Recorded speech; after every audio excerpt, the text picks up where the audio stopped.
विघ्नाः प्रणश्यन्ति सिद्ध्यन्ति च मनोरथाः। न माधवसमो देवो न च मध्वसमो गुरुः न तद्वाक्यसमं शास्त्रं न च तस्य समः पुमान्। माता च कमला देवी पिता देवो जनार्दनः बान्धवाः विष्णुभक्ताश्च स्वदेशो भुवनत्रयं प्रथमो हनुमान् नाम द्वितीयो भीम एव च पूर्णप्रज्ञस्तृतीयस्तु भगवत्कार्यसाधकः हंसध्वंसि पदाम्भोज संसप्तो हंसपुङ्गवः ब्रह्मण्यगुरुराजाख्यो वर्ततान् मम मानसे तं वन्दे नरसिंहतीर्थनिलयं श्रीव्यासराट्पूजितम् ध्यायन्तं मनसा नृसिंहचरणं श्रीपादराजं गुरुं अर्तिकल्पितकल्पोऽयं प्रत्यतिगतकेसरी व्यासतीर्थगुरुर्भूयादस्मदिष्टार्थसिद्धे तपो विद्याविरक्त्यादि सद्गुणोद्धाकरानहं वादिराजगुरुं वन्दे हयग्रीवपदाश्रयान् भूतराजनमस्तुभ्यं वादिराजगुरुप्रियः विद्रावसर्वभादानः सदत्वं रक्षणं कुरु पूज्याय राघवेन्द्राय सत्यधर्मरताय च भजतां कल्पवृक्षाय नमतां कामधेनवे दुर्वादिध्वान्तरवये वैष्णवेन्दीवरिन्दवे श्रीराघवेन्द्र गुरवे नमो अत्यन्तदयालवे मुकोऽप्यत्प्रसादेन मुकुन्दशयनायते राजराजायते विक्तो राघवेन्द्रं तमाश्रये।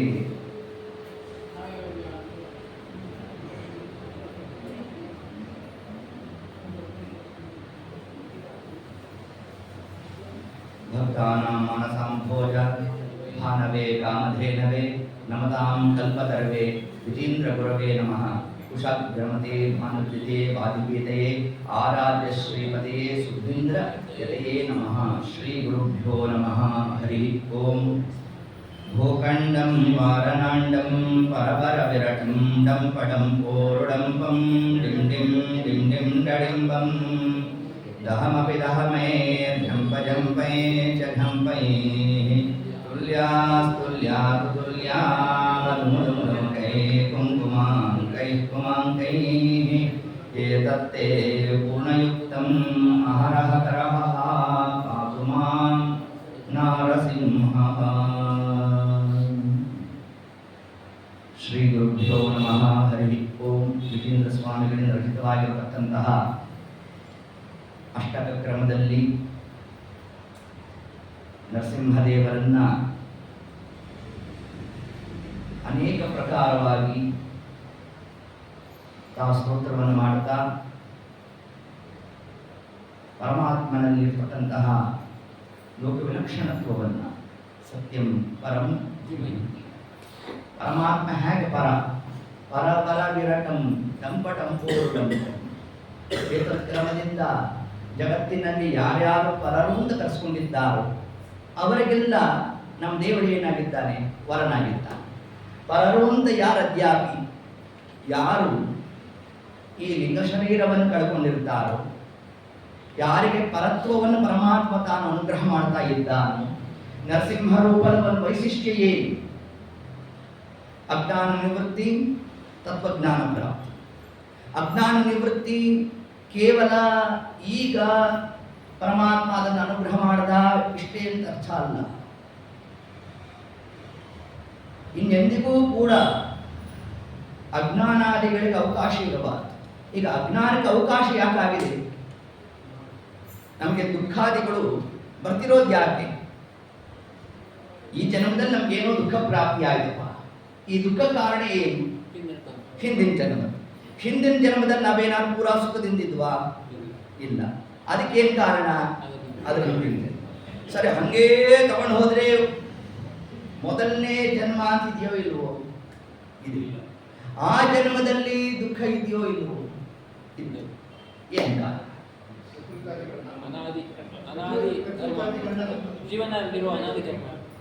ಅದು ಕೆಲವೊಂದು ತವ್ರ ಮನೆ ಬೇಕಲ್ಲ. ಯಾವುದು?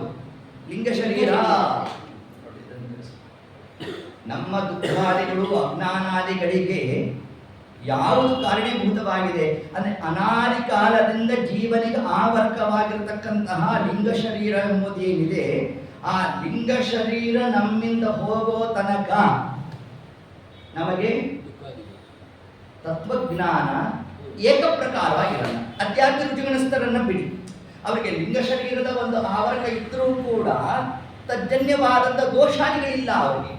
ಆದರೆ ಉಳಿದಂತಹ ದೇವತೆಗಳಲ್ಲಿ ದೋಷವನ್ನು ಕಾಣ್ತೀವಿ ನಾವು. ಅದಕ್ಕೂ ನರಸಿಂಹಾವತಾರಕ್ಕೂ ಏನು ಸಂಬಂಧ ಹಚ್ತೀರಿ ನೀವು? ಪರಬರ ವಿರಟಂ ಡಂಪ ಡಂಪೋರು ಡಂಪಂ ಡಿಂ ಡಿಂ ಡಿಂ ಡಿಂ ಡಿಡಿಂಬಂ ದಹಮಪೆ ದಹಮೇ ಝಂಪ ಜಂಪೈ ಜಂಪೈ. ಏತತ್ ಕ್ರಮದಿಂದ ಪರಬರ ವಿರಟಂ ಸಮಸ್ತವಾಗಿರ್ತಕ್ಕಂತಹ ಮುಕ್ತ ಗಣದಿಂದಲೂ ಕೂಡ ಯಾರು ಸ್ತುತ್ಯರಾಗಿದ್ದಾರೋ ಆಮೇಲೆ ಹೀಗೊಂದು ಶಬ್ದವನ್ನು ವಿಜೇಂದ್ರ ಸ್ವಾಮಿಗಳು ತಾವೇನಾಡಿದ್ದಾರೆ, ನಮಗೆ ಮೋಕ್ಷಕ್ಕೆ ಕಾರಣವಾಗಿರ್ತಕ್ಕಂಥದ್ದು ಯಾವುದು? ತತ್ವಜ್ಞಾನ. ಆ ತತ್ವಜ್ಞಾನ ಬರಬೇಕಾದರೆ ಪರಮಾತ್ಮನ ಯಾವ ರೂಪದ ಚಿಂತನೆ ಮಾಡಬೇಕು? ವಿಶೇಷತಃ ಹಯಗ್ರೀವ ರೂಪ. ಹಯಗ್ರೀವ ರೂಪದಿಂದ ಆಗ್ತಕ್ಕಂತಹ ಭಗವದ್ ವ್ಯಾಪಾರ ಏನು, ವ್ಯಾಸ ರೂಪದಿಂದ ಆಗ್ತಕ್ಕಂತಹ ಆಧ್ಯಾತ್ಮಿಕ ಕಾರ್ಯ ಏನು? ನೋಡಿ, ವೇದವ್ಯಾಸ ರೂಪವೂ ಕೂಡ ನಮಗೆ ಜ್ಞಾನಪದ ರೂಪ. ಅದರಂತೆ ವ್ಯಾಸರೂಪ, ವೇದವ್ಯಾಸ ರೂಪ ಜ್ಞಾನ ರೂಪ, ಹಯಗ್ರೀವ ರೂಪ ಜ್ಞಾನಪ್ರದ ರೂಪ. ಈಗ ನರಸಿಂಹ ರೂಪವನ್ನು ಹಾಗೆ ಚಿಂತನೆ ಮಾಡ್ತಾ ಇದ್ದೇವೆ. ಅದು ಈ ರೂಪಗಳಲ್ಲಿ ಇರ್ತಕ್ಕಂತಹ ವ್ಯಾಪಾರ ಏನು ಅಂತಂದ್ರೆ ಅದಕ್ಕೆ ತಿಳಿಸ್ತಾರೆ, ಸಚ್ಚಾಸ್ತ್ರಾದಿಗಳ ಶ್ರವಣಾದಿಗಳ ಒಂದು ಯೋಗ್ಯತಾ ಪ್ರಾಪ್ತಿಯಾಗಬೇಕಾದರೆ ಅದಕ್ಕೆ ವೇದವ್ಯಾಸ ದೇವರನ್ನು ಆರಾಧನೆ ಮಾಡಬೇಕು. ಒಳ್ಳೆ ಗುರುಗಳು ಪ್ರಾಪ್ತಿಯಾಗುವುದು, ಅವರಿಂದ ನಾವು ಶಾಸ್ತ್ರವನ್ನು ಅಧ್ಯಯನವನ್ನು ಮಾಡತಕ್ಕಂಥದ್ದೇನಿದೆ ಇದು ವ್ಯಾಸರೂಪದಿಂದ ಆಗ್ತಕ್ಕಂತಹ ಕಾರ್ಯ. ಹಯಗ್ರೀವ ರೂಪದ ಕಾರ್ಯ ಏನು? ತಿಳಿದದ್ದನ್ನು ವಾಮನ ಹೇಳಿದ್ದನ್ನು ಭಾರಿ ವಿಷಯ ಕೂತಿರುತ್ತೆ ನಮಗೆ ತಲೆಯಲ್ಲಿ, ಹೇಳಿ ಹೋದ ಶಬ್ದನೇ ಬರೋಲ್ಲ. ಇಲ್ಲಿದೆ ರೀ, ಅದು ಗೊತ್ತಿಲ್ಲ ಅಷ್ಟೇ ಅಂತ ಕೂತಿರ್ತೇವೆ ನಾವು. ಈ ಇಲ್ಲಿರೋದು ಯಾಕೆ ಬರ್ತಾ ಇಲ್ಲ ನಮಗೆ? ಹಯಗ್ರೀವನ ಉಪಾಸನೆ ಮಾಡಿ. ಇಲ್ಲ ಉಪನ್ಯಾಸ ಮಾಡುವ ಟೈಮಲ್ಲಿ ಕೆಮ್ಮು ಬರುತ್ತೆ ನಮಗೆ, ಉಪನ್ಯಾಸ ನಿಂತ ಮೇಲೆ ಕೆಮ್ಮು ನಿಂತಿರುತ್ತೆ. ಇದು ಯಾಕೆ ಈ ಉಪನ್ಯಾಸ ಟೈಮಲ್ಲಿ ಕೆಮ್ಮು ಬರೋದು? ಈಗ ಅಂತೀವಿ ಯಾಕೆ ಗೊತ್ತ? ಶಬ್ದ ಬರ್ತಿಲ್ಲ, ಶಬ್ದ ದಾರಿದ್ರ್ಯ, ಶಬ್ದ ಹುಡ್ಕೋದು. ನೋಡಿ, ಒಂದು ಕ್ಷಣದಲ್ಲಿ ಏನಾದರೂ ಪರಮಾತ್ಮ ತನ್ನ ವ್ಯಾಪಾರವನ್ನು ಸ್ಥಗಿತ ಮಾಡದ ಅಂತಂದ್ರೆ ಶಬ್ದ ಬರೋಲ್ಲ. ಹಾಗಾದ್ರೆ ವಿಷಯ ಒಳಗಡೆ ಇದೆ, ಇರುವ ವಿಷಯವನ್ನು ಹೊರಗೆ ಹಾಕಬೇಕಾದರೆ ಹಯಗ್ರೀವ ಹಯಗ್ರೀವ ಹಯಗ್ರೀವೇತಿ ಯೋವದೆ ತಸ್ಯ ನಿಸ್ಸರತೆ ವಾಣಿ ಕನ್ಯಾಜನ್ಹು ಪ್ರವಾಹವತ್ತು. ನಮ್ಮ ವಾಕ್ಸರಣಿ ಗಂಗಾ ಪ್ರವಾಹದಂತೆ ಹೊರಡಬೇಕಾದರೆ ಅದಕ್ಕೆ ಪರಮಾತ್ಮನ ಯಾವ ರೂಪ? ಹಯಗ್ರೀವ ರೂಪ. ಇದು ಭಗವದ್ ರೂಪದ ಒಂದು ಕಾರಣ. ಹೇಗೋ ಅದರಂತೆ ಈ ನರಸಿಂಹ ರೂಪದ ವ್ಯಾಪಾರ ಏನು? ಆಚಾರ್ಯರಂತೂ ಅನೇಕ ಕಡೆಯಲ್ಲಿ ತದಂಶವನ್ನು ತಿಳಿಸ್ತಾರೆ. ಏನು? ಅಜ್ಞಾನ ಅಂಧಸ್ಯ ನಿತ್ಯಂ ಕೃಷ್ಣ ಮಾರ್ಗಂ ಪ್ರದರ್ಶ್ಯ. ಏನು ಆ ಪರಮಾತ್ಮನ ಚಕ್ರದ ಬಗ್ಗೆ ನಾವು ಒಂದು ಚಿಂತನೆಯನ್ನು ಮಾಡ್ತೇವೋ ಅದಕ್ಕೆ ತತ್ಸಾದೃಶ್ಯವಾಗಿ ನರಸಿಂಹದೇವರ ಬಗ್ಗೆ ಸ್ತೋತ್ರ ಮಾಡಬೇಕಾದ್ರೆ ನರಸಿಂಹೋ ಅಖಿಲ ಅಜ್ಞಾನ ಮತ ಧ್ವಾಂತ ದಿವಾಕರ. ಅಖಿಲವಾದ ಅಜ್ಞಾನವೆಂಬ ಅಭಿಪ್ರಾಯ ನಮ್ಮಲ್ಲಿ ಝಟಿಸಿ ಕೂತಿದ್ಯಂತೆ. ವಿಶ್ವಂ ಮಿಥ್ಯಾ ವಿಭು ಅಗುಣವಾನ್. ಈ ಒಂದು ಅಂಶ ಹೇಗೆ ನಮ್ಮಲ್ಲಿ ಕೂತಿದೆ ಅಂತಂದ್ರೆ ಸಜ್ಜನರಿಗೂ ಕೂಡ ಏನಾಗೋಯ್ತಂತೆ, ಮಂದಂ ಮಂದಂ ಮನಸಿಚ ಸತ ಹಂತನೋನಂ ಇರೋದು. ಸಜ್ಜನರಿಗೂ ಕೂಡ ಪರಮಾತ್ಮ ನಿರ್ಗುಣ ಅನ್ನೋ ಹಂತದ ಉಪಾಸನೆ ಹೋದ್ರಂತೆ. ಆಗ ವಿಜ್ಞಾನ ಭಾನುಮತಿ ಕಾಲ ಬಲೇನ ಲೀನೆ ದುರ್ಭಾಷ ಸಂತಮಸಿ ಸಂತತಿತೋ ಜನೆಯಂತೆ. ಇದನ್ನೇ ಬ್ರಹ್ಮಾದಿ ದೇವತೆಗಳು ಸ್ವಾಮಿ ಸಜ್ಜನರನ್ನು ಉದ್ಧಾರ ಮಾಡಬೇಕು ನೀವು ತಾವು ಸ್ತೋತ್ರಾದಿಗಳನ್ನು ಮಾಡಿದ್ದಾರೆ. ಹಾಗಾದರೆ ನಮ್ಮಲ್ಲಿರ್ತಕ್ಕಂತಹ ಅಜ್ಞಾನ ನಿವೃತ್ತಿ ಆಗಬೇಕು, ತತ್ವಜ್ಞಾನ ಪ್ರಾಪ್ತಿ ಆಗಬೇಕು. ಅದಕ್ಕೆ ಇರ್ತಕ್ಕಂತಹ ಪರಮಾತ್ಮನ ರೂಪ ಯಾವುದು? ನರಸಿಂಹ ರೂಪ. ಪರ ವರ ವಿರಟಂ. ಇಷ್ಟು ಶಬ್ದ ತಿಳಿಸ್ತಾ ಇದ್ದಾರೆ. ಪರ ಅಂದ್ರೆ ಯಾರು? ಮುಕ್ತಗಣದವರು. ಮುಕ್ತಾನಾಂ ಪರಮಾಗತಿ. ನೋಡ್ರಿ, 3 ಶಬ್ದ ಇದೆ ಅಲ್ಲಿ. ಮುಕ್ತರು, ಪರ, ಮ. ಅದರಲ್ಲಿ ಮುಕ್ತಗಣ ಒಂದು ಸಾಮಾನ್ಯ ಮುಕ್ತಗಣ. ಪರ ಅಂದ್ರೆ ಬ್ರಹ್ಮದೇವರು, ಮಾ ಲಕ್ಷ್ಮೀದೇವಿ. ಇವರಿಂದ ಸ್ತುತ್ಯನಾದವನು ಯಾರು ಅಂತ ವಿಷ್ಣು ಸಹಸ್ರನಾಮಿಗೆ ತಿಳಿಸಿದೆ. ಅದನ್ನೇ ಪರವರ ವಿರಟಂ ಡಂಪ ಡಂಪೋರುಡಂಪ. ಆ ಪರತ್ವಕ್ಕಾಗಿ ನೀವು ನರಸಿಂಹದೇವರ ಸ್ತೋತ್ರ ಮಾಡಬೇಕು ಅಂತ ತಿಳಿಸುವುದು. ನಮ್ಮಲ್ಲಿರ್ತಕ್ಕಂತಹ ಅಜ್ಞಾನ ನಿವೃತ್ತಿ ಆಗಬೇಕು. ಪ್ರವಿತತ ಮನಸ ಭಾವಿತ ನಾಕಿರುಂದೈ. ನನ್ನ ಮನಸ್ಸಿನಲ್ಲಿ ನರಸಿಂಹ ರೂಪ ಪ್ರವಿತತ ಮನಸ, ನನ್ನ ಮನಸ್ಸಿನಲ್ಲಿ ವ್ಯಾಪಕವಾಗಿ ಆ ರೂಪ ನಿಲ್ಲಲಿ ಅಂತ ಚಿಂತನೆ ಮಾಡೋದು. ಮತ್ತೊಂದು ವೈಶಿಷ್ಟ್ಯ ಏನು ಅಂತಂದರೆ, ಮೊನ್ನೆ ದಿವಸ ನಾವು ತಿಳಿಸಿದಂತೆ ನಿಯತ ಗುರುಗಳು ಬಂದು ಉಪದೇಶ ಮಾಡುವ ತನಕ ನರಸಿಂಹ ರೂಪವನ್ನು ಬಿಂಬರೂಪ ಅಂತ ಚಿಂತನೆ ಮಾಡಬೇಕು ಅಂತ ತಿಳಿಸಿದ್ದಾರೆ. ಇಷ್ಟು ಕ್ರಮದಲ್ಲಿ ಆ ನರಸಿಂಹ ರೂಪವನ್ನು ನಾವು ಬಿಂಬರೂಪ ಅಂತ ಏನು ನಾವು ಸ್ಮರಣೆಯನ್ನು ಮಾಡಬೇಕು. ಅಂತಹ ಆ ನರಸಿಂಹ ರೂಪವನ್ನು ಉಪಾಸನೆ ಮಾಡೋದ್ರಿಂದಾಗಿ ನಮಗೆ ಪರತ್ವ ಪ್ರಾಪ್ತಿ. ಎಲ್ಲಿ ತನಕ ನಮಗೆ ಮೋಕ್ಷಜನ್ಯ ಆಗೋಲ್ಲ ಅಂತಂದರೆ ನೋಡಿ, ನರಸಿಂಹದೇವರ ವ್ಯಾಪಾರ ಬಹಳ ಸೂಕ್ಷ್ಮವಾಗಿ ನಡೀತಕ್ಕಂಥದ್ದು. ಒಂದು, ನಮ್ಮಲ್ಲಿರ್ತಕ್ಕಂತಹ ಅಜ್ಞಾನವನ್ನು ಪ್ರಧ್ವಸ್ತ ಧ್ವಾಂತ ಶಾಂತ. ಆಚಾರ್ಯ ತಿಳಿಸಿದ್ದೇನು? ಧ್ವಾಂತ ಕತ್ತಲು. ಆ ಕತ್ತಲು ಶಾಂತ ಉಪಶಮನ ಆಗಬೇಕಾದರೆ ನರಸಿಂಹದೇವರ ಉಪಾಸನೆಯನ್ನ ಮಾಡಿ ಅಂತ ನಮಗೆ ತಿಳಿಸ್ಕೊಡಿ. ಹಾಗಾಗಿ ಎಲ್ಲಿ ಕತ್ತಲಿದೆ ಅಂತಂದ್ರೆ ಹೃದಯದಲ್ಲಿ ಕತ್ತಲಿದೆ. ನಮ್ಮ ಹೃದಯದಲ್ಲಿ ಕತ್ತಲಿದೆ ಅಂತ ನೀವು ಹ್ಯಾಗೆ ಹೇಳ್ತೀರಾ? ಯಾರ ಪ್ರಶ್ನೆ ಮಾಡಿ.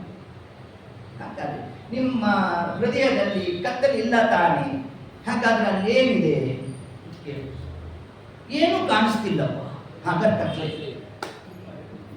ನೀವು ಅಲ್ಲಿ ಕತ್ತಲಿಲ್ಲ ಬೆಳಕಿದೆ ಅಂತಂದಿದ್ರೆ ಅಲ್ಲಿ ಬಿಂಬರೂಪಿಯಾದ ಪರಮಾತ್ಮನ ದರ್ಶನ ಆಗಬೇಕಾಗಿತ್ತು ನಮಗೆ. ಹಾಗಾದ್ರೆ ಆ ಪರಮಾತ್ಮನ ಆ ಒಂದು ಬಿಂಬರೂಪ ಅದು ನಮಗೆ ದರ್ಶನ ಆಗಿಲ್ಲ ಅಂತಂದರೆ ಹಾಗಾದ್ರೆ ಅಲ್ಲಿರ್ತಕ್ಕಂಥದ್ದೇನು? ಧ್ವಾಂತ. ಆ ಧ್ವಾಂತ ನಿರಸನ ಆಗಬೇಕಾದರೆ ಬಿಂಬ ಅಪರೋಕ್ಷ ಆಗಬೇಕು. ಬಿಂಬ ಅಪರೋಕ್ಷ ಯಾವಾಗ ಅಂತಂದ್ರೆ ನಿಶ್ಚಿತವಾದ ತತ್ವಜ್ಞಾನ ಪ್ರಾಪ್ತಿಯಾದ. ನಿಶ್ಚಿತವಾದ ತತ್ವಜ್ಞಾನ ಬರೋದು ಯಾವಾಗ? ಅಜ್ಞಾನ ನಿವೃತ್ತಿ ಆದಾಗ. ಹಾಗಾದ್ರೆ ಅಜ್ಞಾನ ನಿವೃತ್ತಿ ಆಗೋದು ಯಾರಿಂದ? ನರಸಿಂಹದೇವನಿಂದ. ಇಷ್ಟಂಶವನ್ನ ಏನು ನಮಗೆ ಉಲ್ಲೇಖ ಮಾಡಿದ್ದಾರೆ ಅಂದರೆ ಈ ನರಸಿಂಹ ರೂಪದ ಉಪಾಸನೆಯಿಂದಾಗಿ ನಮ್ಮಲ್ಲಿರ್ತಕ್ಕಂಥ ಅಜ್ಞಾನ ನಿವೃತ್ತಿ, ತತ್ವಜ್ಞಾನ ಪ್ರಾಪ್ತಿ. ಇಷ್ಟರಿಂದಲೇ ಆ ವಿಷಯ ಮುಗಿದು ಅಂತಲ್ಲ, ಅನಿಷ್ಟ ನಿವೃತ್ತಿ. ಇದಾದ ಮೇಲೆ ಮತ್ತೇನು ಅಂತಂದರೆ ಅದಕ್ಕೆ ತಿಳಿಸ್ತಾರೆ, ನರಸಿಂಹ ರೂಪದಿಂದ ಅನೇಕ ವಿಧವಾದಂತಹ ಇಹಲೋಕದ ಫಲವನ್ನು ವಿಜೇಂದ್ರ ಸ್ವಾಮಿಗಳು ಉಲ್ಲೇಖ ಮಾಡ್ತಾರೆ. ಅನೇಕ ದುಷ್ಟಶಕ್ತಿಗಳು ಏನಾದರೂ ನಮಗೆ ಬಾಧಿಸ್ತಾ ಇದ್ರೆ ಏನು ಕ್ರಮ? ಈ ಅಮಾವಾಸ್ಯೆ ಹುಣ್ಣಿಮೆ ದಿವಸ ಮುಗಿದ ಮಾರನೇ ದಿವಸ ಓಡಾಡ್ಬೇಕಾದ್ರೆ ಸ್ವಲ್ಪ ಹುಷಾರಾಗಿ ಓಡಾಡಬೇಕು. ಮೂರು ಈ ರೋಡಿನ ಮೂಲೆ ಏನಿರುತ್ತಲ್ಲ ಅಲ್ಲೊಂದಷ್ಟು ವಾಮಾಚಾರ ಮಾಡಿ ಎಸ್ತಿರ್ತಾರೆ. ಹೌದಾ?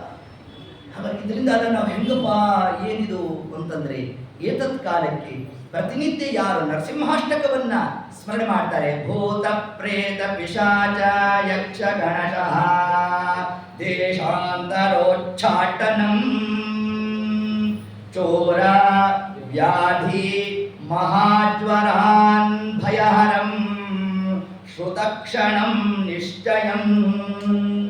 ವಿಜೇಂದ್ರ ಸ್ವಾಮಿಗಳು ತಿಳಿಸಿದ್ರು, ಭೂತ ಪ್ರೇತ ಪಿಶಾಚಾದಿ ಯಾವ ನರಸಿಂಹದೇವರ ಉಪಾಸಕರಾಗಿರ್ತಕ್ಕಂತಹ ಮಂತ್ರಾಲಯ ರಾಯರ ಸ್ತೋತ್ರ ಮಾಡಿದ್ರೇನೆ ಭೂತ ಪ್ರೇತ ಪಿಶಾಚಾದಿ ಪೀಡಾದಸ್ಯ ಜಾಯತೆ ಏತ ಸ್ತೋತ್ರಂ ಸಮುಚ್ಚಾರ್ಯ ಗುರೋರ್ ವೃಂದಾವನಾಂತಿಕೆ.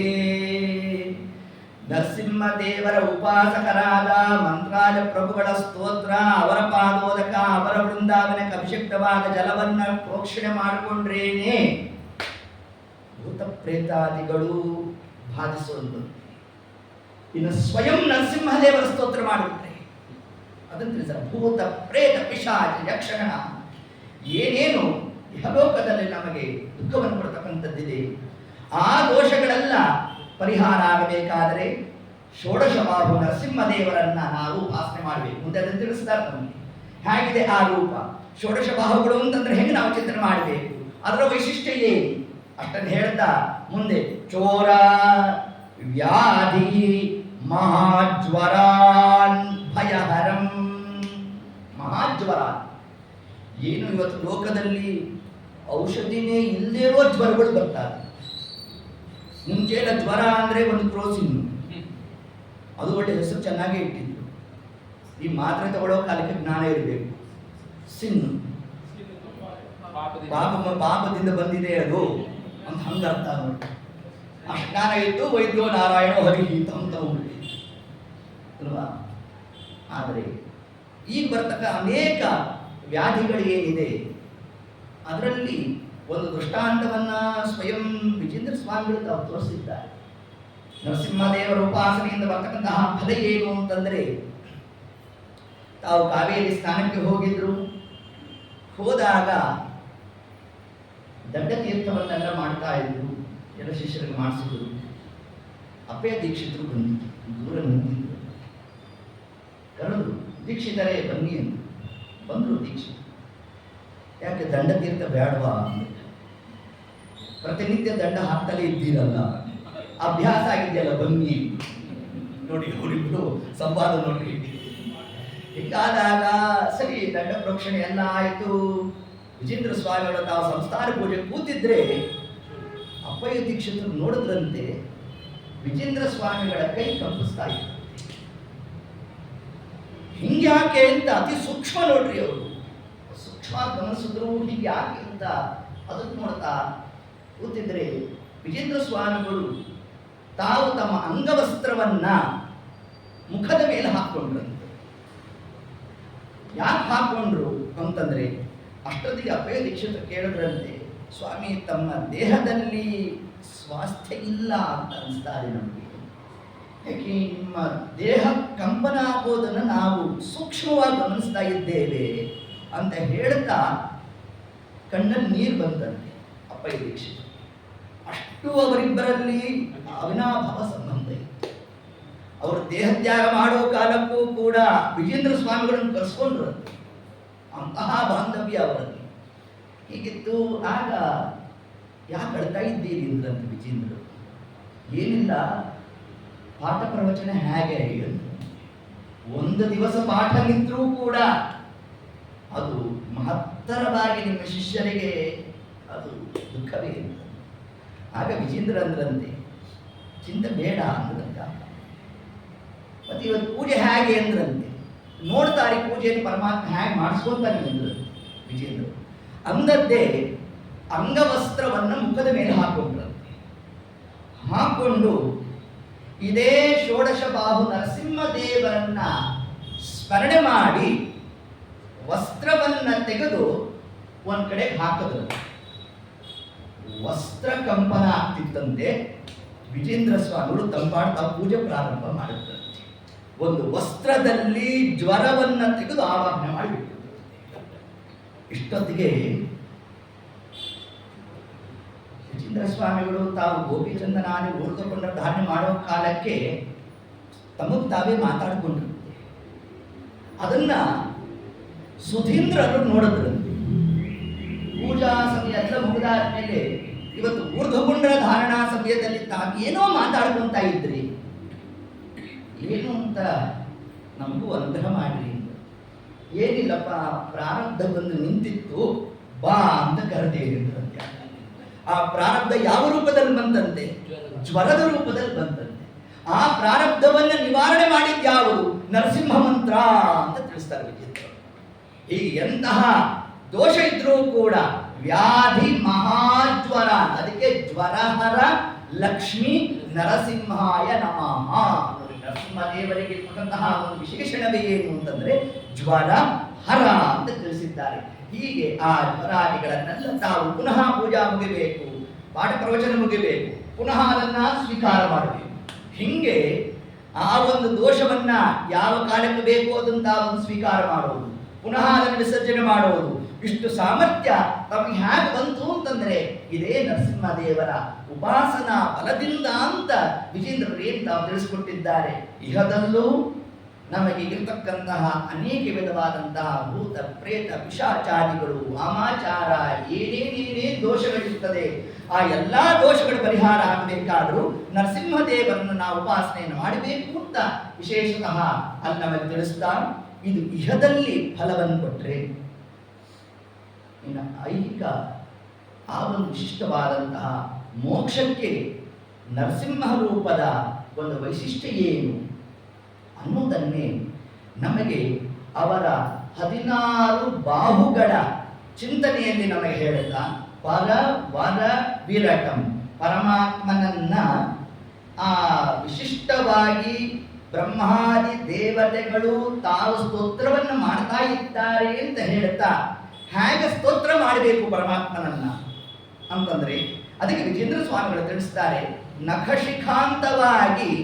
ಅದು ಕೇವಲ ನರಸಿಂಹ ರೂಪ ಮಾತ್ರ ಅಲ್ಲ, ಪರಮಾತ್ಮನ ಯಾವ ರೂಪ ಆದರೂ ತಗೊಳ್ಳಿ, ಆ ರೂಪದಲ್ಲಿ ಪಾದದಿಂದ ಶಿರಸ್ಸಿನ ತನಕ ಇದು ಉಪಾಸನೆ ಮಾಡಬೇಕಾದ.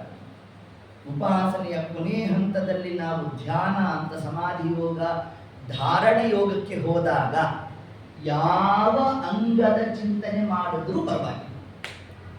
ಇದೊಂದು ವೈಶಿಷ್ಟ್ಯ. ಪರಮಾತ್ಮನ ಅವಯವದಲ್ಲಿ ಧ್ಯಾನಾವಸ್ಥೆಗೆ ನಾವು ತೊಡಗಿದಾಗ ದೇವರ ಈ ಅಂಗದಿಂದಲೇ ಪ್ರಾರಂಭ ಮಾಡಬೇಕು, ಏನು ನಿಯಮ ಕೊಡಲಿಲ್ಲ. ಏಕೈಕಶೋ ಅಂಗಾನಿ ಅಂತ ತಿಳಿಸಿದೆ ಭಾಗವತ ನಮಗೆ. ದೇವರ ಯಾವ ಅಂಗದ ಚಿಂತನೆ ಮಾಡಿದ್ರೂ ಅದಕ್ಕೆ ಫಲವುಂಟು ಅಂತ ನಮಗೆ ತಿಳಿಸ್ಕೊಟ್ಟಿದ್ದಾರೆ. ಏತತ್ ಕ್ರಮದಿಂದ ನರಸಿಂಹದೇವರ ಆ ಭುಜಗಳ ಚಿಂತನೆಯಲ್ಲಿ ವಿಜೇಂದ್ರ ಸ್ವಾಮಿಗಳು ತಾವು ತೊಡಗಿದ್ದಾರೆ. ಭುಜಗಳು 16 ಬಾಹು ನರಸಿಂಹ, 16 ಬಾಹುಗಳು, 16 ಬಾಹುಗಳು, 16 ಆಯುಧಗಳು. ಆ ಆಯುಧಗಳ ಮಹತ್ವ ಏನು ಅದನ್ನು ತಿಳಿಬೇಕು. ಶಂಖಂ ಚಕ್ರಂ ಚ ಚಾಪಂ ಪರಶುಮಶಮಿಷಂ ಶೂಲಪಾಶಾಂಕುಶಾಸ್ತ್ರಂ ಬಿಭ್ರಂತಂ ವಜ್ರಕೀಟಂ ಹಲಮುಸಲಗದ ಕುಂತ್ಯ ಮತ್ಯುಗ್ರಕಂಠಂಶ್ರಂ ಜ್ವಾಲಾಕೇಶಂ ತ್ರಿನೇತ್ರಂ ಜ್ವಲದನಲನಿಭಂ ಹಾರತೇಯೂರಭೂಷಂ ವಂದೇ ಪ್ರತ್ಯೇಕರೂಪಂ ಪರಪದ ನಿವಸಃ ಪಾತು ಮಾಂ ನರಸಿಂಹ. ನರಸಿಂಹದೇವರನ್ನು ಸ್ತೋತ್ರ ಮಾಡ್ತಾ ಪರಪದ ನಿವಸಃ. ಪರಪದ ಅಂದ್ರೆ ಮೋಕ್ಷ. ಮೋಕ್ಷ ಪ್ರಾಪ್ತಿಗಾಗಿ ನರಸಿಂಹದೇವರನ್ನ ಹೇಗೆ ಉಪಾಸನೆ ಮಾಡಬೇಕು ಪ್ರತಿಯೊಬ್ಬ ಸಾಧಕರು ಅಂತಂದ್ರೆ ಶಂಖಂ ಚಕ್ರಂ ಚಚಾಪಂ, ಇದು ಅನೇಕ ಹಂತದ ಉಪಾಸನೆ. ಮೊದಲಿಗೆ ಸ್ಥೂಲವಾಗಿ ಚಿಂತನೆ ಮಾಡಬೇಕು. ಶಂಖ ಚಕ್ರ, ಅದರಂತೆ ಚಾಪ ಅಂದ್ರೆ ಬಿಲ್ಲು, ಬಿಲ್ಲಿನ ಚಿಂತನೆ, ಬಾಣ, ಪರಶು, ಶೂಲ, ಪಾಶ, ಅಂಕುಶ, ಅಂಕುಶ ಖೇಟ ಅಂದ್ರೆ ಗುರಾಣಿಗಳು, ಹಲ ಮತ್ತು ವನಕೆ, ಗದ, ದಂಶ. ಇಷ್ಟು ಪ್ರಕಾರವಾಗಿ ನರಸಿಂಹದೇವರ ಕೈಯಲ್ಲಿ ಆಯುಧಗಳಿದೆ ಅಂತ ಯಾರು ಸುಮ್ಮನೆ ಹೇಗೆ ಚಿಂತನೆ ಮಾಡ್ತಾರೋ ಅಂಥವರಿಗೆ ಏನು ಫಲ ಅಂತಂದ್ರೆ, ಮುಂದೆ ಯಮಲೋಕಕ್ಕೆ ಹೋದಾಗ ಯಮಧರ್ಮರಾಜ ತಾನಿಜ ರೂಪ ಅಂತ ದರ್ಶನಿ ಅವನ ನಿಜ ರೂಪವನ್ನು ಧಾರಣೆ ಮಾಡಿಬಿಡ್ತಾನಂತೆ. ಯಮಧರ್ಮರಾಜನಿಗೆ ಎಷ್ಟು ಬಾಹುಗಳು? 32 ಬಾಹುಗಳಂತೆ. 30 ಮಹಾಕಾಯಂ, ಬಹಳ ದೊಡ್ಡದಾದಂಥ ಶರೀರ ಯಾರು ಯಮಧರ್ಮರಾಜ. ಯಾವಾಗ ಈ ಶರೀರವನ್ನು ಧಾರಣೆ ಮಾಡ್ತಾನೆ ಅಂತಂದ್ರೆ ಅದನ್ನು ತಿಳಿಸ್ತಾರೆ. ಆ ಜೀವಿಯ ಪಾಪ ಪುಣ್ಯಾದಿಗಳ ವಿಮರ್ಶೆ ಆದ ನಂತರ ಎಷ್ಟು ಪಾಪ ಮಾಡಿರ್ತಾನೋ ಅದಕ್ಕೆ ಅನುಗುಣವಾಗಿ ಅವನ ರೂಪ.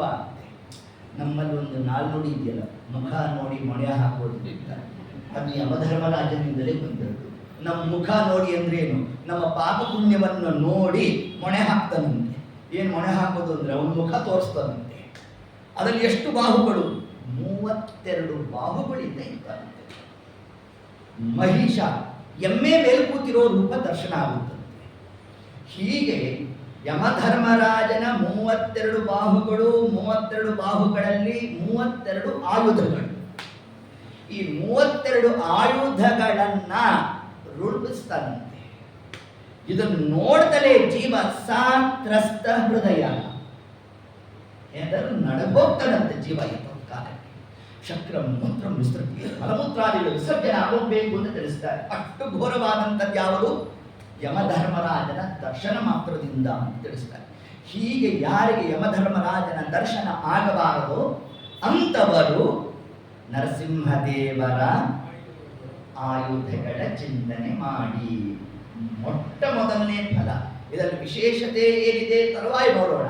ಆದರೆ ಮೊದಲಿಗೆ ನರಸಿಂಹದೇವರ ಷೋಡಶ ಬಾಹುಗಳ ಸ್ಮರಣೆಯನ್ನು ಯಾರು ನಡೆಸ್ತಾರೋ ಅವರಿಗೆ ಯಮಧರ್ಮರಾಜನ 32 ಆಯುಧಗಳ ದರ್ಶನ ಆಗೋಲ್ಲ. ನೋಡಿ, ಇಷ್ಟು ಫಲವನ್ನಂತೂ ನಾವು ಚಿಂತನೆ ಮಾಡಲಿಕ್ಕೆ ಅವಕಾಶ ಇದೆ. ಇಷ್ಟು ಮಾಡ್ತಾ ಈಗ ಶಂಖಂ, ಪರಮಾತ್ಮನ ಕೈಲಿರ್ತಕ್ಕಂತಹ ಶಂಖ, ಆ ಶಂಖಕ್ಕೆ, ಆ ಶಂಖದ ಚಿಂತನೆಯಿಂದ ನಮಗೆ ಬರ್ತಕ್ಕಂತಹ ಫಲ ಏನು ಅಂತಂದ್ರೆ, ಒಂದಿಷ್ಟು ನಾವು ಸ್ತೋತ್ರವನ್ನ ಮಾಡಬೇಕಾದರೆ ಆ ಸ್ತೋತ್ರ ಹೇಗಿರಬೇಕು? ಕಿಂಚಿತ್ ಅಪಶಬ್ದ ಇವಗಿಲ್ಲೆಂದು ಅಂತ ಏನು ನಮ್ಮ ರಾಮದೇವರು ಹನುಮಂತ ದೇವರನ್ನು ಶ್ಲಾಘನೆ ಮಾಡಿದ್ದಾರೆ, ಅಷ್ಟೆಲ್ಲ ನಾವು ಮಾಡ್ಲಿಕ್ಕೆ ಆಗೋಲ್ಲ. ಕೊನೆ ಪಕ್ಷ ನಮ್ಮ ಯೋಗ್ಯತಾನ ಬರೋ ವಾಯುಸ್ತುತಿ ಆದ್ರು. ಇನ್ನು ಹೆಣ್ಣುಮಕ್ಕಳು ಹರಿಕಥಾಮೃತ ಸಾರ, ಇನ್ನು ಅದರಂತೆ ಅಣು ಹರಿಕಥಾಮೃತ ಸಾರ, ಮಧ್ವನಾಮ, ಇದನ್ನ ಪಾರಾಯಣದ ಕಾಲದಲ್ಲಾದರೂ ಅಲ್ಪ ಪ್ರಾಣ ಮಹಾಪ್ರಾಣಗಳ ಒಂದು ಪರಿಮಿತಿ, ಅದರ ಜ್ಞಾನ ಇಟ್ಕೊಂಡು ನಾವು ಪಾರಾಯಣವನ್ನು ನಡೆಸಬೇಕು. ಹಾಗೆ ನಡೆಸಬೇಕಾದ್ರೆ ಪರಮಾತ್ಮನ ಕೈಯಲ್ಲಿರ್ತಕ್ಕಂತಹ ಶಂಖದ ಚಿಂತನೆ ಮಾಡಿ. ಶಂಖುವಿಗೂ ನಮ್ಮ ವಾಕಿಗೂ ಅವಿನಾಭಾವ ಹೆಂಗೆ? ಯೋಂತಃ ಪ್ರವಿಶ್ಯ ಮಮ ವಾಚ ಇಮಾಂ ಪ್ರಸುಪ್ತ ಸಂಜೀವ ಯಜ್ಞಕಿಲ ಶಕ್ತಿಧರ ಸ್ವಧಾಮ್ನ ಅನ್ಯಾಂಶ ಹಸ್ತಚರಣ ಶ್ರವಣತ್ವಗಾದಿನ್ ಪ್ರಾಣಾಂ ನಮೋ ಭಗವತೆ ಪುರುಷಾಯ ತುಭ್ಯಂ. ಪರಮಾತ್ಮನ ಶಂಖದ ಸ್ಪರ್ಶ ಮಾತ್ರದಿಂದ ಧ್ರುವರಾಜರು ಅವರ ವಾಕ್ ಹೆಂಗಾಯ್ತಂತೆ? ವಜ್ರ ಆಯ್ತಂತೆ. ಯಾರ ವಾಕು? ಧ್ರುವರಾಜರ ವಾಕ್. ಅದು ವಜ್ರ ಆದದ್ದು ಅಂದ್ರೆ ಏನರ್ಥ? ಧ್ರುವರಾಜರ ಮುಂದೆ ಯಾರಾಗಿ ಬಂದ್ರು? ಶ್ರೀಪಾದರಾಜರಾಗಿ ಬಂದ್ರು. ಶ್ರೀಪಾದರಾಜರ ಗ್ರಂಥದ ಹೆಸರೇನು? ವಾಗ್ವಜ್ರ. ಅವರ ವಾಕ್ ವಜ್ರ ಆದದ್ದು ಯಾರಿಂದ? ಪರಮಾತ್ಮ ತನ್ನ ಶಂಖವನ್ನ ಸ್ಪರ್ಶ ಮಾಡಿಸಿದ್ರಿಂದ ಅಂತ ನಮಗೆ ತಿಳಿಸ್ತಾರೆ. ಹೀಗೆ ವಜ್ರದ ಮಹತ್ವ ಏನು ಅಂತಂದ್ರೆ ಯಾರೂ ಹೊಡಿಲಿಕ್ಕಾಗೋಲ್ವಂತೆ. ಅದರಂತೆ ಆ ಪರಮಾತ್ಮನ ವಾಕ್, ನಮ್ಮ ವಾಕ್ ಯಾರಿಗೆ ತಲುಪಬೇಕು? ವಜ್ರ ಶಬ್ದ ವಚನಾದ ಪರಮಾತ್ಮನಿಗೆ ಅದು ಅರ್ಪಣೆ ಆಗಲಿ. ಯಾಕೆ? ವಜ್ರ ಅಂದ್ರೆ ಯಾರು? ನರಸಿಂಹದೇವರನ್ನು ವಜ್ರ ಅಂತ ಕರೆದಿದ್ದಾರೆ. ಯಸ್ತೆ ಮನ್ಯೋ ವಿ ತದ್ವಜ್ರ ಸಾಯಕ, ವಜ್ರ ಸಾಯಕ ತಿಳಿಸಿದ್ದಾರೆ. ಪರಮಾತ್ಮನನ್ನು ಬಿಟ್ಟರೆ ಇನ್ನು ಜೀವಕೋಟಿಯಲ್ಲಿ ವಜ್ರ ಶಬ್ದ ವಾಚ್ಯರು ಅಂದ್ರೆ ಯಾರು? ವಜ್ರ ಶರೀರ ಗಂಭೀರ ಮುಕುಟಧರ ದುರ್ಜನವನ ಕುಠರ, ದುರ್ಜನವನ ಕುಠಾರ. ಹೀಗೆ ವಜ್ರ ಶರೀರ ಗಂಭೀರ, ಜೀವಕೋಟಿಯಲ್ಲಿ ಮುಖ್ಯ ಪ್ರಾಣ ದೇವರ ಶರೀರ ಅದು ವಜ್ರಕ್ಕೆ ಸಾದೃಶ್ಯ. ಅಂದ್ರೆ ಉಳಿದವರು ಯಾರೂ ಕೂಡ ಅದನ್ನ ಭೇದಿಸಲಿಕ್ಕೆ ಸಾಧ್ಯ ಇಲ್ಲ. ಅಸುರಾವಿದ್ಧ ದೈತ್ಯ ಕೂಗಾವಿದ್ಧ. ಇದನ್ನೇ ಪ್ರಾತಃ ಸಂಕಲ್ಪ ಕಥೆಯಲ್ಲಿ ಮಂತ್ರಾಲಯ ತಾವು ಹೇಳಬೇಕಾದ್ರೆ ವಾಯುದೇವರ ಶರೀರ ಹೆಂಗಿದೆ ಅಂತಂದ್ರೆ ಅದು ವಜ್ರಕ್ಕೆ ಸಾದೃಶ್ಯ ಅಂತ ಏನು ಹೇಳಿದ್ದಾರಲ್ಲ, ಆ ಎಲ್ಲ ಉದ್ಗೀತ ನಾಮಕರಾದ ಪರಮಾತ್ಮನನ್ನ ಋಷಿಮುನಿಗಳೆಲ್ಲ ವಾಯುದೇವರ ಶರೀರದ ಒಳಗೆ ತಾವು ಸ್ಥಾಪನೆ ಮಾಡುತ್ತಾರೆ. ಉಳಿದಂತಹ ದೇವತೆಗಳ ದೇಹದಲ್ಲಿ ಸ್ಥಾಪನೆ ಮಾಡಿದಾಗ ಅಸುರರು ಪ್ರವೇಶ ಮಾಡಿ ಬಿಡ್ತಾರೆ. ಆಗ ಪರಮಾತ್ಮ ಅಂದ, ನಾ ಹೆಚ್ಚು ಕಾಲ ಇರೋಲ್ಲ ಅಂತ ಅಲ್ಲಿಂದ ಹೊರಟೆ ಬಿಟ್ಟ. ಕೊನೆಗೆ ವಾಯುದೇವರ ಶರೀರದಲ್ಲಿ ಆ ಒಂದು ಉದ್ಗೀತನಾಥನಾದ ಪರಮಾತ್ಮನನ್ನು ಯಾವಾಗ ತಾವು ಸ್ಥಾಪನೆ ಮಾಡಿದ್ರು, ದೈತ್ಯರು ಬಂದರಂತೆ, ಅಸುರರು ಬಂದು ಪ್ರವೇಶ ಮಾಡ್ಲಿಕ್ಕೆ ಹೋದಾಗ ಒಂದು ಬಂಡೆ ಕಲ್ಲಿಗೆ ಮಣ್ಣೆಂಟೆಯನ್ನು ಹೊಡೆದ್ರೆ ಮಣ್ಣೆಂಟೆನೇ ಹೆಂಗೆ ಪುಡಿಯಾಗೋಗ್ಬೇಕು, ಅದರಂತೆ ವಾಯುದೇವರ ಶರೀರ ಅದು ವಜ್ರಕ್ಕೆ ಸಾದೃಶ್ಯನಪ್ಪ. ಅದರಿಂದ ದುರ್ಜನವನ ಕುಠಾರ. ನೋಡಿ ವಿಜೇಂದ್ರ, ನಮ್ಮ ವಿಜೇಂದ್ರರಲ್ಲ, ನಮ್ಮ ವಿಜಯದಾಸರ ಒಂದು ದೇವನಾಮದ ಒಂದು ಮಹಿಮಾ ಹೇಗಿದೆ ಅಂತಂದ್ರೆ, ವಜ್ರ ಶರೀರ ಗಂಭೀರ, ಇದರಿಂದ ಏನ್ ಫಲ? ದುರ್ಜನವನ ಕುಠಾರ. ಅಲ್ಲೇ ವ್ಯಾಖ್ಯಾನ. ಆ ಶರೀರದ ಮಹತ್ವ ಏನು ಅಂತಂದ್ರೆ, ದುರ್ಜನ ವನ, ವನ ಅಂದ್ರೆ ಏನು? ಸಮೂಹ. ಆ ದುರ್ಜನರ ಸಮೂಹವನ್ನೇ ಹನನ ಮಾಡ್ತಕ್ಕಂಥದ್ದು ಯಾವುದು? ವಾಯುದೇವರ ಶರೀರ. ಹೀಗೆ ವಾಯುದೇವರ ಶರೀರವೇ ವಜ್ರ ಅಂತ ನಾವು ಅನ್ಬೇಕಾದ್ರೆ, ಇದು ಸಾಕ್ಷಾತ್ ಪರಮಾತ್ಮನ ಶರೀರ. ಅದನ್ನ ಹೇಗಿರಬೇಡ, ಪ್ರತ್ಯೇಕ ವಜ್ರಾಯಿತಾ. ಇದನ್ನ ಏನು ತಿಳಿಸಿದ್ರು ನಮಗೆ ಶ್ರೀಮದ್ ಆಚಾರ್ಯರು ನಖಸ್ತುತಿಯಲ್ಲಿ ಹೇಳಬೇಕಾದ್ರೆ, ಇಂದ್ರದೇವರ ಕೈಯಲ್ಲಿ ಒಂದು ಆಯುಧ ವಜ್ರ ಆಗಿದ್ರೆ, ವಜ್ರಾಯುಧ ಆಗಿದ್ರೆ, ನರಸಿಂಹದೇವರ ಒಂದೊಂದು ನಖಗಳು ವಜ್ರ, ಪ್ರತ್ಯೇಕ, ಪೃಥಕ್ ಪೃಥಕ್ ಪೃಥಕ್. ಈಗ ಆ ಒಂದೊಂದು ಕರಸ್ಪರ್ಶನ ಇದೇ ಷೋಡಶಬಾಹು ನರಸಿಂಹದೇವರ ಒಂದು ಹಸ್ತ, ಅದರಲ್ಲಿ ಒಂದು ಕಿರುಬೆರಳು ಯಾರಿಗೆ ಸ್ಪರ್ಶ ಆಯ್ತಂತೆ? ಪ್ರಹ್ಲಾದರಾಜರಿಗೆ ಆಯ್ತಂತೆ. ಏನು ಪರಮಾತ್ಮ ತಾನು ಅಭಿವ್ಯಕ್ತನಾದ, ಬೇಕಾಷ್ಟನ್ನ ಹಾವುಭಾವ ತೋರ್ತಾ ಇದ್ದಾನೆ, ಹಿರಣ್ಯಕಶಿಪು ಸಂಹಾರ ಮಾಡಿದ್ದಾಯಿತು, ಪರಮಾತ್ಮ ಶಾಂತನಾಗಲೇ ಇಲ್ಲ. ಬ್ರಹ್ಮದೇವರು ಬಂದರು, ಏನಪ್ಪಾ ಸ್ವಾಮಿ, ನಾವೇನೋ ಹಿರಣ್ಯಕಶಿಪು ಜೋರು ಅಂದ್ರೆ ಅವನಿಗಿಂತ ಜೋರು ಮಾಡ್ತಾ ಕೂತಿದ್ಯಲ್ಲೋ ಅಂತ ಹೇಳ್ತಾ, ಯಕ್ಷರರು, ಕಿನ್ನರರು, ಕಿಂಪುರುಷರು, ಸಿದ್ಧರು, ಸಾಧ್ಯರು ಎಲ್ಲರೂ ಬಂದು ಸ್ತೋತ್ರ ಮಾಡ್ತಾರೆ. ಪರಮಾತ್ಮ ಶಾಂತನಾಗಲಿಲ್ಲ. ಮಹಾರುದ್ರದೇವರು ಬಂದ್ರಂತೆ ತತ್ಕಾಲಕ್ಕೆ, ಸ್ವಾಮಿ ಈಗಲೇ ಇಷ್ಟು ಕೋಪ ಪ್ರಕಟ ಮಾಡಿದ್ರೆ ಪ್ರಳಯ ಕಾಲಕ್ಕೆ ಏನು ಮಾಡ್ತೀವೋ ಅಂದ್ರೆ ಸ್ವಲ್ಪ ಉಳಿಸ್ಕೋ ಅಂದ್ರಂತೆ ಮಹಾರುದ್ರದೇವರು. ಪ್ರಳಯ ರವಿಕರಾಳಾಕಾರ ಚಕ್ರವಾಲಂ ವಿರಳಯದಿರೋ ರೋಚಿರೋ ರೋಚಿತ ಶಾಂತರಾಲ. ಸ್ವಾಮಿ ಶಾಂತನಾಗು ಅಂದ್ರೆ ಹೋಲ್ಬಿಟ್ಟ ನಮ್ಮ ಸ್ವಾಮಿ. ಲಕ್ಷ್ಮೀದೇವಿ ಬಂದ್ಬಿಟ್ಲ, ಬ್ರಹ್ಮದೇವರು ಕರೆಸುದು. ಲಕ್ಷ್ಮೀದೇವಿ ನೋಡಲ್ಲೂ ಇಷ್ಟೆಲ್ಲ ಕೋಪ ಮಾಡ್ತಾರೆ ಅಂತ ಗೊತ್ತಿದ್ರೆ ನಾನು ಲಗ್ನ ಮಾಡ್ಕೊಂತಿದ್ನು ಇಲ್ಲವೋ ಅಂತ ಬ್ರಹ್ಮದೇವರು ಆಗ ನಿರ್ಣಯ ಮಾಡಿಬಿಟ್ಟು, ಲಕ್ಷ್ಮೀದೇವಿ ನೋಡಿಲ್ಲ ಅಂತಲ್ಲ, ಇಂತಹ ಅನಂತ ನರಸಿಂಹ ರೂಪವನ್ನ ಲಕ್ಷ್ಮೀದೇವಿ ಕಂಡಿದ್ದಾರೆ. ಆದ್ರೂ ಈಗ ಯಾಕೆ ಈ ಮಾತನಾಡಿದ್ರು ಅಂದ್ರೆ, ಪ್ರಹ್ಲಾದರಾಜರ ಮಹತ್ವ ಕೊಡಬೇಕು ಅಂತ ಇಷ್ಟು ತಾವು ನಿರ್ಣಯವನ್ನು ಮಾಡ್ತಾ ಪ್ರಹ್ಲಾದರಾಜನ ಕರೆದಂತೆ, ನೋಡಪ್ಪ ನಮ್ಮಪ್ಪ ಎಲ್ಲ ತಣ್ಣು ಕೂತಿದ್ದ, ನೀನ್ ಕರೆದು ಬಿಟ್ಟಿದ್ಯಾ, ನಮ್ಮ ದೇವರು ಬಂದ್ಬಿಟ್ಟಿದ್ದಾನೆ, ಹೋಗ್ ಸ್ತೋತ್ರ ಮಾಡು ಅಂತ ಪ್ರಹ್ಲಾದರಾಜರನ್ನು ಮುಂದೆ ಮಾಡಿದರೆ, ಅಷ್ಟೊತ್ತಿಗಾಗಲೇ ಇದೇ ಏನು ಈ ಷೋಡಶ ಬಾಹುಗಳ ಒಂದು ವರ್ಣನೆ ನಡೀತಾರೆ, ಆ ರೂಪವನ್ನು ಪ್ರಕಟ ಮಾಡಿಬಿಟ್ಟಿದ್ದಂತೆ ಪರಮಾತ್ಮ. ಏನು ಹಾವ ಭಾವನ್ ಪರಮಾನಂದ ಸ್ವಾಮಿ ತಾತ ತೋರಿಸ್ತಾ ಇರೋಣ, ತೋರಿಸೋ ಕಾಲಕ್ಕೆ ಪ್ರಹ್ಲಾದರಾಜನ ಮುಂದೆ ಬರೋಣ. ಬಂದಾಗ ಒಂದಾವರ್ತಿ ಪರಮಾತ್ಮನ ನಖದ ಸ್ಪರ್ಶ ಆಯ್ತಂತೆ, ಕರಸ್ಪರ್ಶನ. ಯಾವಾಗ ಆ ಒಂದು ಪರಮಾತ್ಮನ ಉಗುರಿನ ಸ್ಪರ್ಶ ಆಯಿತು, ಪ್ರಹ್ಲಾದರಾಜರಿಗೆ ರೋಮಾಂಚನ ಆಗೋಯ್ತಂತೆ ಶರೀರಕ್ಕೆ. ಹಾಗಂದ್ರಂತೆ, ಸ್ವಾಮಿ ಇದ್ದಂತಹ ಒಂದು ದೋಷವನ್ನು ಪರಿಹಾರ ಮಾಡಿದ್ಯಾ ಅಂದ್ರಂತೆ ಪ್ರಹ್ಲಾದರಾಜ. ಏನ್ ದೋಷ ಇತ್ತು ಪ್ರಹ್ಲಾದರಾಜರಲ್ಲಿ? ದೈತ್ಯ ಯೋನಿಯಲ್ಲಿ ಬಂದಿದ್ದೇ ಅಂತಿತ್ತಲ್ಲೂ, ಆ ದೋಷವನ್ನು ಕೂಡ ಸ್ವಾಮಿ ನಿನ್ನ ಕರಸ್ಪರ್ಶ ಮಾತ್ರದಿಂದ ನೀನು ಪರಿಹಾರ ಮಾಡಬೇಕಪ್ಪ. ಹೀಗೆ ಇರ್ತಕ್ಕಂತಹ ದೋಷಾದಿಗಳನ್ನು ನಿವೃತ್ತಿ ಮಾಡತಕ್ಕಂತಹ ಪರಮಾತ್ಮನ ಹಸ್ತದ ಚಿಂತನೆಯನ್ನೇ ವಿಜೇಂದ್ರ ಸ್ವಾಮಿಗಳ ತಾವನ್ನು ಸ್ತೋತ್ರವನ್ನು ಮಾಡ್ತಾ, ಹೀಗೆ ಪರಮಾತ್ಮನ ಒಂದು ನಖಸ್ಪರ್ಶ ಮಾಡಿದ್ರೇನೆ ದೇವತೆಗಳು ತಮ್ಮಲ್ಲಿರ್ತಕ್ಕಂಥ ದೋಷಾದಿಗಳನ್ನು ನಿವೃತ್ತಿ ಆಗ್ತಿದೆ ಅಂತ ಹೇಳಬೇಕಾದ್ರೆ, ಇನ್ನ ನೀವು ಸ್ತೋತ್ರ ಮಾಡಬೇಕು. ದೋಷಮಯ ಶರೀರ ಆಗಿದೆ. ಹಾಗಾಗಿ ಇದು ವಿಶಿಷ್ಟವಾಗಿ ಅವನವನ್ನು ಸ್ತೋತ್ರ ಮಾಡಲಿಕ್ಕೆ ಇದರಲ್ಲಿ ಅಧಿಕಾರ ಪ್ರಾಪ್ತಿ ಆಗಬೇಕಾದರೆ ಈ 16 ಬಾಹುಗಳಲ್ಲಿರ್ತಕ್ಕಂತಹ ಶಂಖಂ ಚಕ್ರಂ ಚಚಾಪಂ, ಶಂಕುವಿನ ಚಿಂತನೆಯಿಂದಾಗಿ ಸ್ತೋತ್ರ ಮಾಡುವ ಯೋಗ್ಯತಾ ಪ್ರಾಪ್ತಿಯಾಗುತ್ತೆ. ಯಾಕೆ? ಶಂಖದ ಚಿಂತನೆಯಿಂದಲೇ ನಮಗೆ ಸ್ತೋತ್ರ ಮಾಡುವ ಯೋಗ್ಯತಾ ಹೇಗೆ ಬರುತ್ತೆ? ಚಕ್ರ ಸ್ಪರ್ಶ ಮಾಡಿಸಿದಿರ್ಬೋದಲ್ವಾ? ಧ್ರುವರಾಜರಿಗೆ ನಿಂಚಾಕ್ತಲ್ಲೇ ಸುಮ್ಮನೆ ಗದಾ ತಗೊಂಡು ಹೀಗೆ ಅನ್ಬಿಟ್ಟಿದ್ರೆ ಆಗೋದಿಲ್ಲ. ಯಾಕೆ? ಪರಮಾತ್ಮ ಬೃಹದಾಕಾರವಾಗಿ ನಿಂತಿದ್ದ. ಈ ಹುಡುಗ ಚಿಕ್ಕ ಬೇರೆ, ಹುಡುಗ ಬೇರೆ, ಅವನಿಷ್ಟುದ್ದ ಎಲ್ಲೋ ನಿಂತಿ ನೋಡ, 5 ವರ್ಷದ ಹುಡುಗ ಬೇರೆ. ಪರಮಾತ್ಮ ಶಂಖಸ್ಪರ್ಶ ಮಾಡಬೇಕು ಅಂದ್ರೆ ಏನು ಮಾಡಬೇಕಿತ್ತು? ತಾನು ಬಗ್ಗೆ ಶಂಖಸ್ಪರ್ಶ ಮಾಡಬೇಕು. ಅದು ಬೇಡಪ್ಪ, ಗದಾ ಇದ್ದಿದ್ದು ಸುಮ್ಮನೆ ಹಿಂಗೆ ನಿಂತ್ಕೊಂಡೇ ಸ್ಪರ್ಶ ಮಾಡಿಸಿದ್ರೆ ಸುಲಭ ಆಗುವುದು. ಗದಾ ಸ್ಪರ್ಶ ಯಾಕೆ ಮಾಡಿಸಲಿಲ್ಲ? ಚಕ್ರದ ಸ್ಪರ್ಶ ಮಾಡಿಸಲಿಲ್ಲ. ಶಂಖದ ಸ್ಪರ್ಶವನ್ನೇ ಯಾಕೆ ಮಾಡಿಸ ಪರಮಾತ್ಮ ಅಂತಂದ್ರೆ, ಶಂಖ ಅದು ಶ್ರೀನಾಮಕಳಾದ ಲಕ್ಷ್ಮೀದೇವಿ ಅದಕ್ಕೆ ಅಭಿಮಾನಿನಿ ಆಗಿದ್ದಾಳೆ. ಅವಳು ಮತ್ತೊಂದು ಯಾವುದಕ್ಕೆ ಅಭಿಮಾನಿ? ವೇದಾಭಿಮಾನಿ. ವೇದ ಅಂದ್ರೆ ಏನು? ಶಬ್ದಗಳು. ನಮ್ಮಿಂದ ಶಬ್ದ ಬರಬೇಕಾದ್ರೆ ಪರಮಾತ್ಮನ ಯಾವ ಆಯುಧ? ಶಂಖದ ಚಿಂತನೆ. ಹಾಗಾದರೆ ಪ್ರತಿನಿತ್ಯ ನಾವು ದೇವರನ್ನು ಸ್ತೋತ್ರ ಮಾಡಬೇಕಾದ್ರೆ ಒಂದಿಷ್ಟು ನಮ್ಮಲ್ಲಿ ವಾಕ್ಪಟುತ್ವ ಬರಬೇಕಲ್ಲ, ಆ ವಾಕ್ಪಟುತ್ವಕ್ಕಾಗಿ ಶಂಖದ ಚಿಂತನೆ ಮಾಡಬೇಕು. ಇಷ್ಟು ಹೇಳ್ತಾ ಶಂಖವನ್ನೇ ಯಾಕೆ ಸ್ಪರ್ಶ ಮಾಡಿಸ್ತಾರೆ ಅಂತಂದ್ರೆ, ಪರಮಾತ್ಮನ ಒಂದೊಂದು ರೂಪಗಳು ತನ್ನ ಒಂದೊಂದು ಆಯುಧಗಳು.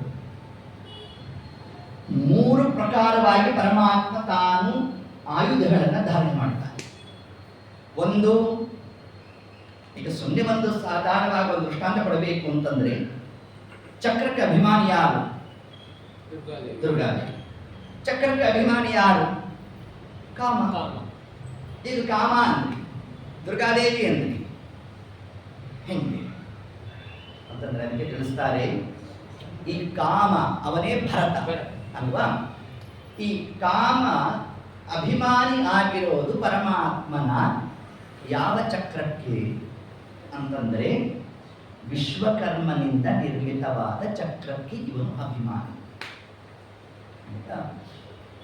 ದುರ್ಗಾದೇವಿ ಏನು ಅಭಿಮಾನಿ ಆಗಿದ್ದಾಳಲ್ಲ, ಅದು ಯಾವ ಚಕ್ರ? ಸುದರ್ಶನ ಚಕ್ರ. ಅದರ ಮಹಿಮಾ ಏನು? ಯಸ್ಯ ಕರಾಲೋಲಂ ಚಕ್ರಂ. ಭಾರತದಲ್ಲಿ ಆಚಾರ್ಯರು ವ್ಯಾಖ್ಯಾನ ಮಾಡ್ತಾರೆ, ಕಾಲಃ ಕಾಲಚಕ್ರ. ದುರ್ಗಾದೇವಿ ಯಾವುದಕ್ಕೆ ಅಭಿಮಾನಿ? ಕಾಲಾಭಿಮಾನಿ. ಹಾಗಾದರೆ ಪರಮಾತ್ಮ ಕೈಯಲ್ಲಿ ಚಕ್ರ ಹಿಡಿದಿದ್ದಾನೆ ಅಂತ ಸುಮ್ಮನೆ ಗಿರ್ರಂತ ತಿರುಗೋ ಚಕ್ರ ಅಂತ ಅರ್ಥ ಮಾಡೋದಲ್ಲ. ಕಾಲಚಕ್ರವನ್ನ ಪರಮಾತ್ಮ ಹಿಡಿದಿದ್ದಾನೆ. ಇದನ್ನೇ ರುಕ್ಮಿಣೀಶ ವಿಜಯದಲ್ಲಿ, ರುಕ್ಮಿಣಿ ಪತ್ರದಲ್ಲಿ ರುಕ್ಮಿಣೀ ದೇವಿ ಕೃಷ್ಣನಿಗೆ ಪತ್ರ ಬರಿಬೇಕಾದರೆ ಈ ಅಂಶವನ್ನು ಉಲ್ಲೇಖ ಮಾಡ್ತಾರೆ. ಕಾಲೇಂದ್ರ ಸಿಂಹ ಮನೋಭಿರಾಮಂ. ಸ್ವಾಮಿ, ನಿನ್ನ ನರಸಿಂಹ ರೂಪ ಹಿಂದೆ ನಾನು ನೋಡಿದಾಗ ಹೆದರ್ಕೊಂಡು ಹೋದೆ ಅಂತ ಅದನ್ನು ಮನಸ್ಸಿನಲ್ಲಿ ಇಟ್ಕೊಂಡು ಇವಾಗ ಬರ್ದೇ ಇರಬೇಡ ಅಂದ್ರು. ನೋಡಿ, ಆ ವಿಷಯ ತಗೊಂಡ್ಬಿಟ್ಲು ಯಾರು? ರುಕ್ಮಿಣಿ ದೇವಿ. ಹೇ ಕಾಲೇ ನೃಸಿಂಹ, ಶಬ್ದ ನೋಡ್ರಿ ಏನು ಹಾಕದ್ರಲ್ಲಿ. ಕಾಲೇ ನೃಸಿಂಹ ಅಂದ್ರೆ ಕಾಲ ನರಸಿಂಹದೇವರ ಅಧೀನ. ಹಾಗಾದ್ರೆ ಕಾಲ ನರಸಿಂಹದೇವರ ಅಧೀನ ಅಂತಂದ್ರೆ ಕಾಲಕ್ಕೆ ಅಭಿಮಾನಿನಿ ಯಾರು? ದುರ್ಗಾದೇವಿ. ಆ ದುರ್ಗಾದೇವಿ ದೇವರ ಅಧೀನ. ಅರ್ಥಾತ್ ರಮಾ ಬ್ರಹ್ಮಾದಿ ದೇವತೆಗಳು ಕೂಡ ಕಾಲಕ್ಕೆ ಬದ್ಧರು. ಪರಮಾತ್ಮ ಕಾಲ ನಿಯಾಮಕ, ಕಾಲಾಂತರ್ಗತ ಕಾಲ ನಿಯಾಮಕ, ಕಾಲಾತೀತ ತ್ರಿಕಾಲಜ್ಞ, ಕಾಲ ಪ್ರವರ್ತಕ ಕಾಲ ನಿವರ್ತಕ, ಕಾಲೋತ್ಪಾದಕ ಕಾಲ ಮೂರ್ತಿ. ತವ ದಾಸೋಹಂ ತವ ದಾಸೋಹಂ ತವ ದಾಸೋಹಂ ತವ ದಾಸೋಹಂ. ನಾವು ಯಾಕೆ ಪರಮಾತ್ಮನ ದಾಸರು? ಸುಮ್ಮನೆ ದಾಸರು ದಾಸರು ಅಂತ ಹೇಳಿದ ಪ್ರಯೋಜನ ಇಲ್ಲ. ಇಷ್ಟು ಅರ್ಥ ಮಾಡ್ಕೊಳ್ರಿ ಅಂತದ್ದು. ಯಾವ ರಮ ಬ್ರಹ್ಮಾದಿ ದೇವತೆಗಳು ಕೂಡ ಕಾಲಕ್ಕೆ ಬದ್ಧರಾಗಿದ್ದಾರೋ, ಬ್ರಹ್ಮದೇವರು ಕೂಡ 100 ವರ್ಷದ ಅವಧಿ. ಆ 100 ವರ್ಷ ಮುಗಿದ ಮೇಲೆ ಅವರೂ ದೇಹ ಬಿಡಬೇಕು, ಅವರೂ ತಮ್ಮ ಆ ಒಂದು ಸ್ಥಾನವನ್ನು ಬಿಡಬೇಕು, ಮುಂದೆ ಮುಕ್ತ ಸ್ಥಾನವನ್ನು ಹೊಂದಬೇಕು. ಒಟ್ಟಾರೆ ಅವರು ಕೂಡ ಕಾಲದ ಇತಿಮಿತಿಯಲ್ಲಿ ಇರ್ತಕ್ಕಂಥ. ಆದರೆ ಪರಮಾತ್ಮ ಕಾಲವನ್ನ ಅತೀತ ಮಾಡಿದ್ದಾನೆ, ಕಾಲವನ್ನು ಮೀರಿದ್ದಾನೆ. ನಾವು ಕಾಲ ಮೀರ್ತೀವಪ್ಪ. ಸಂಧ್ಯಾ ವಂದನೆಯಲ್ಲಿ ಯಾವತ್ತೂ ನಾವು ಟೈಮ್ ಸರಿಯಾಗಿ ಮಾಡೇ ಇಲ್ಲ. ಅದು ಹೆಂಗೆ ಬಾಯ್ಪಾಠ ಆಗೋಗಿದೆ. ದ್ವಾದಶಿ ಬೆಳಗಿನ ಜಾವ ಎದ್ದಾಗಲೂ ಕಾಲಾತೀತ ದೋಷ ಪರಿಹಾರಾರ್ಥೆ ಅಂತಂದಾಗ ತಲೆಗೆ ಬರ್ತದೆ. ಇಲ್ಲ, ಇವತ್ತಿನ ಕಾಲಾತೀತ ಆಗಿಲ್ಲ, ಇದನ್ನು ಹೇಳೋಷ್ಟಿಲ್ಲ ಅಂತ ಹಿಂಗೆ ತಲೆಗೆ ಬರ್ತಾ ಇರುತ್ತೆ ನೋಡ್ರಿ. ನೋಡಿ, ಇಂತಹ ಸ್ಥಿತಿ ಅಂದ್ರೆ ನಾವು ಕಾಲಾತೀತರಾಗಿದ್ದೇವಲ್ಲ ಅಂತಂದ್ರೆ ಅದಕ್ಕೆ ಮುಂದೆ ಶಬ್ದ ಏನು ಬಂತು? ದೋಷ ಅಂತಂದ್ರು. ದೋಷ ಪರಿಹಾರಾರ್ಥ. ನಾವು ಕಾಲವನ್ನ ಮೀರಿದರೆ ನಮಗೆ ದೋಷ ಆದ್ರೆ, ಪರಮಾತ್ಮ ಕಾಲವನ್ನು ಮೀರಿದ್ದಾನೆ ಅಂದ್ರೆ ಅದು ದೇವರಲ್ಲಿ ಗುಣ. ನರಸಿಂಹಾವತಾರದಿಂದ ನಮಗೆ ಬರ್ತಕ್ಕಂಥ ವಿಶಿಷ್ಟವಾದ ಅದ್ಭುತವಾದಂತಹ ಒಂದು ಪ್ರಮೇಯ ಭಾಗ ಯಾವುದು ಅಂತಂದ್ರೆ, ನಮ್ಮಲ್ಲಿ ಯಾವುದು ದೋಷವೋ ಅದು ಪರಮಾತ್ಮನಲ್ಲಿ ಗುಣ. ಅದಕ್ಕೆ ಆಚಾರ ತಗೊಂಡಿದ್ದು ಯಾವುದು? ಉಗುರು, ನಖಸ್ತುತಿ. ಯಾಕೆ ನಮ್ಮಲ್ಲಿ ನಖ ಏನು? ದೋಷ. ಹೌದಲ್ಲ? ಏನಾದ್ರು ಉದ್ದಕ್ಕೆ ಬಂದ್ಬಿಡುದು ಅಂತಂದ್ರೆ ಅದನ್ನ ಇವಾಗ ಫ್ಯಾಷನ್ ಆಗಿದೆ. ಫ್ಯಾಷನ್ ಆಗಿರೋದೆಲ್ಲ ಮಡಿಯಾಗಬೇಕು ಅಂತ ಏನಿಲ್ವ? ಅದು ಶೂರ್ಪ ನಖ, ಮೊರದಂತೆ ಅವರು ಉಗುರಿದ್ದಂತೆ, ಅದು ದೋಷ. ಆದರೆ ಪರಮಾತ್ಮನ ನಖಗಳು ಗುಣ. ಎಷ್ಟು ಗುಣ! ನಮ್ಮಲ್ಲಿ ಇರ್ತಕ್ಕಂತಹ ಸಮಸ್ತವಾದ ಅಗುಣಗಳನ್ನ ತೆಗೆದುಹಾಕ್ತಕ್ಕಂತಹ ನಖಗಳು ಯಾವುದು? ಪರಮಾತ್ಮನ ನಖ. ಜಗನ್ನಾಥ ದಾಸರು ತಾವು ಸ್ತೋತ್ರ ಮಾಡಬೇಕಾದರೆ ಒಂದು ವಿಚಿತ್ರ ಲಕ್ಷಣ. ಎಲ್ಲಿ? ಹರಕತಾಂಸ. ಯಾವ ಸಂಧಿ? ಮಂಗಳಾಚರಣೆ ಸಂಧಿ. ಎಷ್ಟನೇ ಪದ್ಯ? ಮೊದಲನೇ ಪದ್ಯ ಜಿಜ್ಞಾಸಾಧಿಕರಣ. ಹಿಂಗಿದೆ. ಏನ್ರಿ ಜಿಜ್ಞಾಸ ಇದೆ ಅದರಲ್ಲಿ? ಕೈವಲ್ಯದಾಯಕ ನಾರಸಿಂಹನೇ ನಮಿಪೇ ಕರುಣಿಪದಮಗೆ ಮಂಗಲವ ಅಷ್ಟತಾನಿ. ಅದಲ್ಲಿ ಏನಪ್ಪ ಅಂತಂದ್ರೆ ಹಂಗಲ್ಲ, ಅಲ್ಲ. ಅವತಾರಾನ್ ಹರೇ ಜ್ಞಾತ್ವಾ ನಾವತಾರಾನ್ ಹರೇಷ್ಟಯೇ ತಥಾ ಸಮ್ಯಕ್ ಜ್ಞಾತ್ವಾ ಮುಕ್ತಿರ್ನ ಚಾನ್ಯತಾ. ಶುಕಾಚಾರ್ಯ ಪರೀಕ್ಷಿತ್ ಮಹಾರಾಜರು ಉಪದೇಶ ಮಾಡಬೇಕಾದ್ರೆ, ರಾಜನ್ ಮೋಕ್ಷ ಎಲ್ಲಿ ತನಕ ಸಿಗೋಲ್ಲ ಗೊತ್ತೇನೋ? ಪರಮಾತ್ಮನ ಯಾವ ರೂಪ, ಯಾವ ಒಂದು ಅಂಶ, ಯಾವ ಆ ಒಂದು ಕ್ರಿಯಾದಿಗಳನ್ನು ನಡೆಸ್ತದೆ ಅದನ್ನ ನಾವು ಚೆನ್ನಾಗಿ ತಿಳಿದಿಲ್ಲ ಅಂತಂದ್ರೆ ಮೋಕ್ಷ ಅಲ್ಲಿಗೆ ಸಿಗೋಲ್ಲ ಅಂತ ತಿಳಿಸಿ. ಹೌದಾ? ಹಾಗಾದ್ರೆ ಪರಮಾತ್ಮನ ಯಾವ ರೂಪ, ಯಾವ ಕಾರ್ಯವನ್ನು ಪ್ರವೃತ್ತ ಮಾಡ್ತದೆ, ಏತದ್ ಜ್ಞಾನ ನಮ್ಮಲ್ಲಿರಬೇಕು. ಹೌದಾನೆ? ಹಾಗಾದ್ರೆ ಮೋಕ್ಷಪ್ರದವಾದ ರೂಪ ಯಾವುದು? ವಾಸುದೇವ. ಇಲ್ಲಿ ಜಗನ್ನಾಥದಾಸರೇನು? ಕೈವಲ್ಯ. ಕೈವಲ್ಯ ಅಂದ್ರೇನು? ಮೋಕ್ಷ. ಕೈವಲ್ಯದಾಯಕ ವಾಸುದೇವನ ನಮಗೆ ಕರುಣಿಪದಮಗೆ ಮಂಗಲವಾ ಬರಬೇಕಾಗಿತ್ತಲ್ಲಿ. ಹಾಕಿ ಶಬ್ದ ಅಲ್ಲೇ ಛಂದೋಬಂಧ ಆಗ್ತಿರ್ಲಿಲ್ಲ. ನಾರಸಿಂಹ ವಾಸುದೇವ ಬಂದ್ಬಿಡೋದು. ಆದ್ರೆ ಕೈವಲ್ಯದಾಯಕ ನಾರಸಿಂಹನೇ ನಮಿಪೆ ಕರುಣಿಪದಮಗೆ ಮಂಗಲವಾ. ಇಲ್ರಿ ಅವ್ರು ಕುಲದೇವರು ಅದಕ್ಕೆ ಸ್ತೋತ್ರ ಮಾಡಿದ್ರು. ಹಂಗಲ್ಲ, ವಿಶೇಷಣೆ ಏನು ಹಾಕಿದ್ರಿ ಅಲ್ಲಿ, ಅದು ಮುಖ್ಯ. ನೀವು ಕುಲದೇವರಿಗೆ ನಮಸ್ಕಾರ ಮಾಡ್ರಿ, ನಾವೇನು ಬೇಡ ಅನ್ನಲ್ಲ. ಆದರೆ ವಿಶೇಷಣೆ ಏನು ಹಾಕಿದ್ದೇವೆ ಅದು ನಾವು ಚೆನ್ನಾಗಿ ತಿಳಿದ್ದೇವೆ. ಈಗ ನಾವು ಸಂತಾನ ಗೋಪಾಲ ಕೃಷ್ಣದೇವರ ಹತ್ರ ಹೋಗಿ ಸ್ವಲ್ಪ ತತ್ವಜ್ಞಾನ ಕೊಡ್ರಪ್ಪ ಅಂತಂದ್ರೆ, ಕೃಷ್ಣ ರೂಪ ಕೊಡಲ್ಲ ಅಂತೇನಿಲ್ಲ, ಕೊಡುತ್ತೇವೆ. ಆಗ ನಮ್ಮ ದೇವರಂತನಂತೆ, ಅಲ್ಲೋ ನನ್ನ ಹತ್ರ ಯಾಕೆ ಬಂದೆ, ವಾಸಿಷ್ಠ ಕೃಷ್ಣ ಇದ್ದಾನೆ ಹೋಗನ್ನಿ ಅಂತ ನಮ್ಮ ಫೈನ ಸ್ವಲ್ಪ ಕೆಳಗೆ ಹಾಕ್ಬಿಡ್ತಾನಂತೆ ಪರಮಾತ್ಮ. ಮುಂದೆ ಯಾವಾಗ ಕೊಡ್ತಾನೆ, ಕೊಡಲ್ಲ ಅಂತೇನಿಲ್ಲ, ಆ ರೂಪ ಕೊಡ್ಲಿಕ್ಕೆ ಆಗೋಲ್ಲ ಅಂತಲ್ಲ. ಆದರೆ ಯಾವ ರೂಪದಿಂದ ಯಾವ ಕಾರ್ಯವನ್ನು ಪರಮಾತ್ಮ ತಾನು ಅಭಿವ್ಯಕ್ತ ಮಾಡ್ತಾನೆ, ತಥಾ ಸಮ್ಯಜ್ಞಾತ್ವ. ಇದು ಚೆನ್ನಾಗಿ ತಿಳ್ಕೊ. ಇದು ಟೆಕ್ನಿಕಲ್. ನೀವು BA ಥಿಯರಿ ಬರೆಯೋದು ಬೇರೆ, ಟೆಕ್ನಿಕಲ್ ಬರೆಯೋದು ಬೇರೆ. ಹೌದು. ಈಗ ಸೀತಾಪತಿ ಯಾರು? ರಾಮ. ಕೃಷ್ಣ ಅಂತ ಯಾಕೆ ಅನ್ನಲ್ಲ?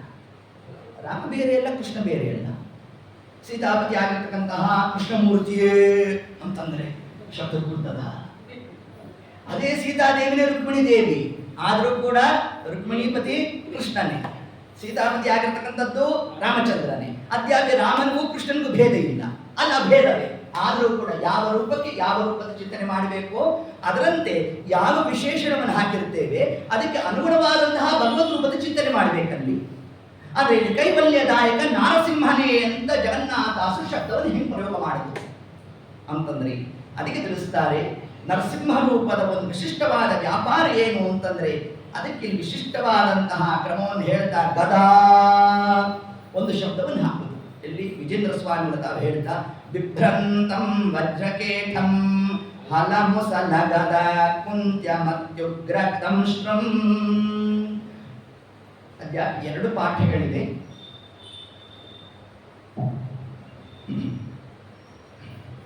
ಒಂದು ಕೈವಲ್ಯದಾಯಕ ನಾರಸಿಂಹನೇ ಅಂತ ಜಗನ್ನಾಥದಾಸರು ತಾವು ಉಲ್ಲೇಖ ಮಾಡಿದ್ದರ ಆಂತರ್ಯ ಏನು ಅಂತಂದ್ರೆ, ಅದ್ಯಾಪಿ ಮೋಕ್ಷಪ್ರದ ರೂಪ ವಾಸುದೇವನೇ. ಆದರೆ ನರಸಿಂಹ ರೂಪವನ್ನು ಇಲ್ಲಿ ಹೇಗೆ ನಾವು ಚಿಂತನೆ ಮಾಡಲಿಕ್ಕೆ ಅವಕಾಶ ಇದೆ ಅಂತಂದ್ರೆ, ನಾವು ಶ್ವೇತದ್ವೀಪದ ಸಾಲಿನಲ್ಲಿ ನಿಲ್ಲಬೇಕಾದರೆ ಅರ್ಹತೆ ಏನು ಅದನ್ನು ತಿಳ್ಕೊಳ್ಳಿ. ಈಗ ಮೋಕ್ಷದ ಪ್ರಾಪ್ತಿ ಎಂಬುದು ಹೇಗೆ? ಶ್ವೇತದ್ವೀಪಕ್ಕೆ ಹೋಗಬೇಕು, ಅಲ್ಲಿ ಹೋಗಿ ನಾವು ಭಗವದ್ ದರ್ಶನಾದಿಗಳು ಆಗಬೇಕು. ಈಗ ಶ್ವೇತದ್ವೀಪದಲ್ಲಿ ನಿಲ್ಲಬೇಕಾದರೆ ಏನು ಅರ್ಹತೆ? ಈಗ ಹಿಂದೆ ತಿರುಪತಿಲೆಲ್ಲ ಏನು ಕ್ರಮ ಇತ್ತು?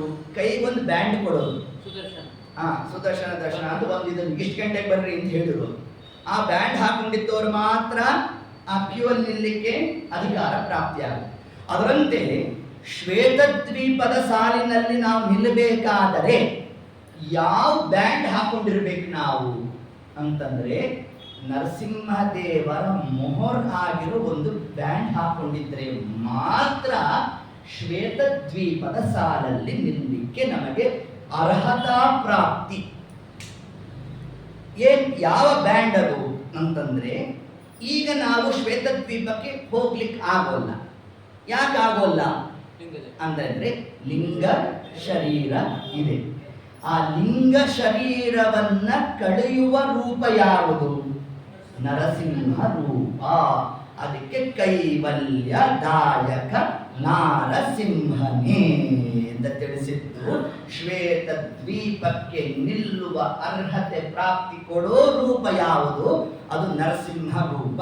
ಹಾಗಾಗಿ ಈ ನರಸಿಂಹ ರೂಪದಿಂದ ಪರಮಾತ್ಮ ತಾನು ಯಾವ ಕಾರ್ಯವನ್ನು ಪ್ರವೃತ್ತಿ ಮಾಡ್ತಾನೆ ಅಂತಂದ್ರೆ, ಯಾರು ಪ್ರತಿನಿತ್ಯ ನರಸಿಂಹದೇವರ ಷೋಡಶ ಬಾಹುಗಳ ಉಪಾಸನೆಯನ್ನು ಮಾಡುತ್ತಾರೆ, ಅದರಲ್ಲಿ ವಿಶೇಷವಾಗಿ ನಖದ ಚಿಂತನೆ ಜೊತೆಗೆ ಗದಾ ಚಿಂತನೆ.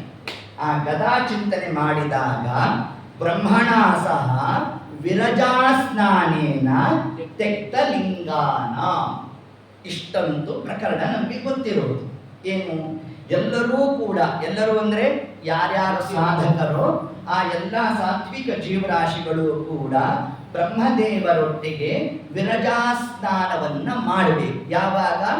ಇನ್ನು ದೇವರ ಉದರ ಪ್ರವೇಶ ಮಾಡುವ ಪೂರ್ವದಲ್ಲಿ. ತದ್ ಅನುಭವರಹಿತಾನ ರಾಯರು ತಿಳಿಸ್ತಾರೆ ಇದನ್ನು ನಮಗೆ. ನಾವು ಪ್ರವೇಶ ಲಿಂಗ ಶರೀರ ಭಂಗ ಆಗೋಗುತ್ತೆ, ಅದಾದ್ಮೇಲೆ ದೇವರ ಉದರವನ್ನು ಪ್ರವೇಶ ಮಾಡ್ತೇವೆ, ಆದರೆ ಅನುಭವ ರಹಿತರಾಗಿ ಇರ್ತೇವೆ. ಆ ಅನುಭವ ಪ್ರಾಪ್ತಿ ಆಗೋದು ಯಾವಾಗ? ಮುಂದೆ ಶ್ವೇತದ್ವೀಪಕ್ಕೆ ಹೋದಾಗ. ಹಾಗಾದ್ರೆ ಏತತ್ ಪೂರ್ವದಲ್ಲಿ ಆಗ್ತಕ್ಕಂತಹ ಒಂದು ಪ್ರಕ್ರಿಯೆ ಏನು ಅಂತಂದ್ರೆ, ಬ್ರಹ್ಮದೇವರೊಟ್ಟಿಗೆ ನಾವು ನೀವು ಯಾರ್ಯಾರ ಸಾತ್ವಿಕ ಜೀವರಾಶಿಗಳು ಅಂತಿದ್ದಾರೋ ಅವರೆಲ್ಲರೂ ವಿರಜಾ ನದಿಯಲ್ಲಿ ಮಿಂದಾಗ ಲಿಂಗ ಶರೀರ ಉಬ್ಬುತ್ತಂತೆ, ದುಪ್ಪಟ್ಟು ಆಗುತ್ತೆ ಎಂದು ತಿಳಿಸಿದ್ದಾರೆ. ಆ ಲಿಂಗ ಶರೀರವನ್ನು ಛೇದನೆ ಮಾಡೋದೇ ನರಸಿಂಹ ರೂಪ. ಎಲ್ಲಿ ತನಕ ನಮಗೆ ಲಿಂಗ ಶರೀರ ಹೋಗೋಲ್ಲ, ಅಲ್ಲಿ ತನಕ ಮೋಕ್ಷದ ಮೆಟ್ಟಿಲನ್ನು ತುಳಿಯೋಕ್ಕೆ ಆಗೋಲ್ಲ. ಹಾಗಾದ್ರೆ ಮೋಕ್ಷದ ಆ ಸಾಲಲ್ಲಿ ನಿಲ್ಲುವ ಅಧಿಕಾರ ಪ್ರಾಪ್ತಿ ಆಗೋದು ಯಾವ ರೂಪದಿಂದ? ನರಸಿಂಹ ರೂಪದಿಂದ. ಅದಕ್ಕೆ ಜಗನ್ನಾಥದಾಸರು ತಿಳಿಸಿದ್ದೇನು? ಕೈವಲ್ಯದಾಯಕ, ಮೋಕ್ಷವನ್ನ ಕೊಡುವ ರೂಪದಲ್ಲಿ ನರಸಿಂಹ ರೂಪವೂ ಅಂತರ್ಗತವಾಗಿದೆ. ಅದರಲ್ಲಿ ನರಸಿಂಹ ರೂಪದಲ್ಲಿ ಪುನಃ ಯಾವುದು ಅಂತಂದ್ರೆ ನರಸಿಂಹದೇವರ ಗದ. ಆ ಗದ ಅದಕ್ಕೆ ಅಭಿಮಾನಿಗಳು ಯಾರು? ಯಸ್ಯ ಗದಾ ಪವಮಾನಃ, ವಾಯುದೇವರ ದ್ವಾರ ಜೀವನಿಗೆ ಮೋಕ್ಷ. ಅದು ಹೇಗೆ ಅಂದ್ರೆ, ಸಾಕ್ಷಾತ್ ನರಸಿಂಹದೇವರು ತಾವು ಷೋಡಶ ಬಾಹುಗಳಲ್ಲಿ ಅದು ಒಂದು ಬಾಹುವಿನಲ್ಲಿ ತಾವು ಗದಾಧಾರಣೆಯನ್ನು ಮಾಡಿದ್ದಾರೆ. ಆ ಗದೆಗೆ ಅಭಿಮಾನಿಗಳು ಯಾರು ಅಂದ್ರೆ ಅದು ವಾಯುದೇವರು.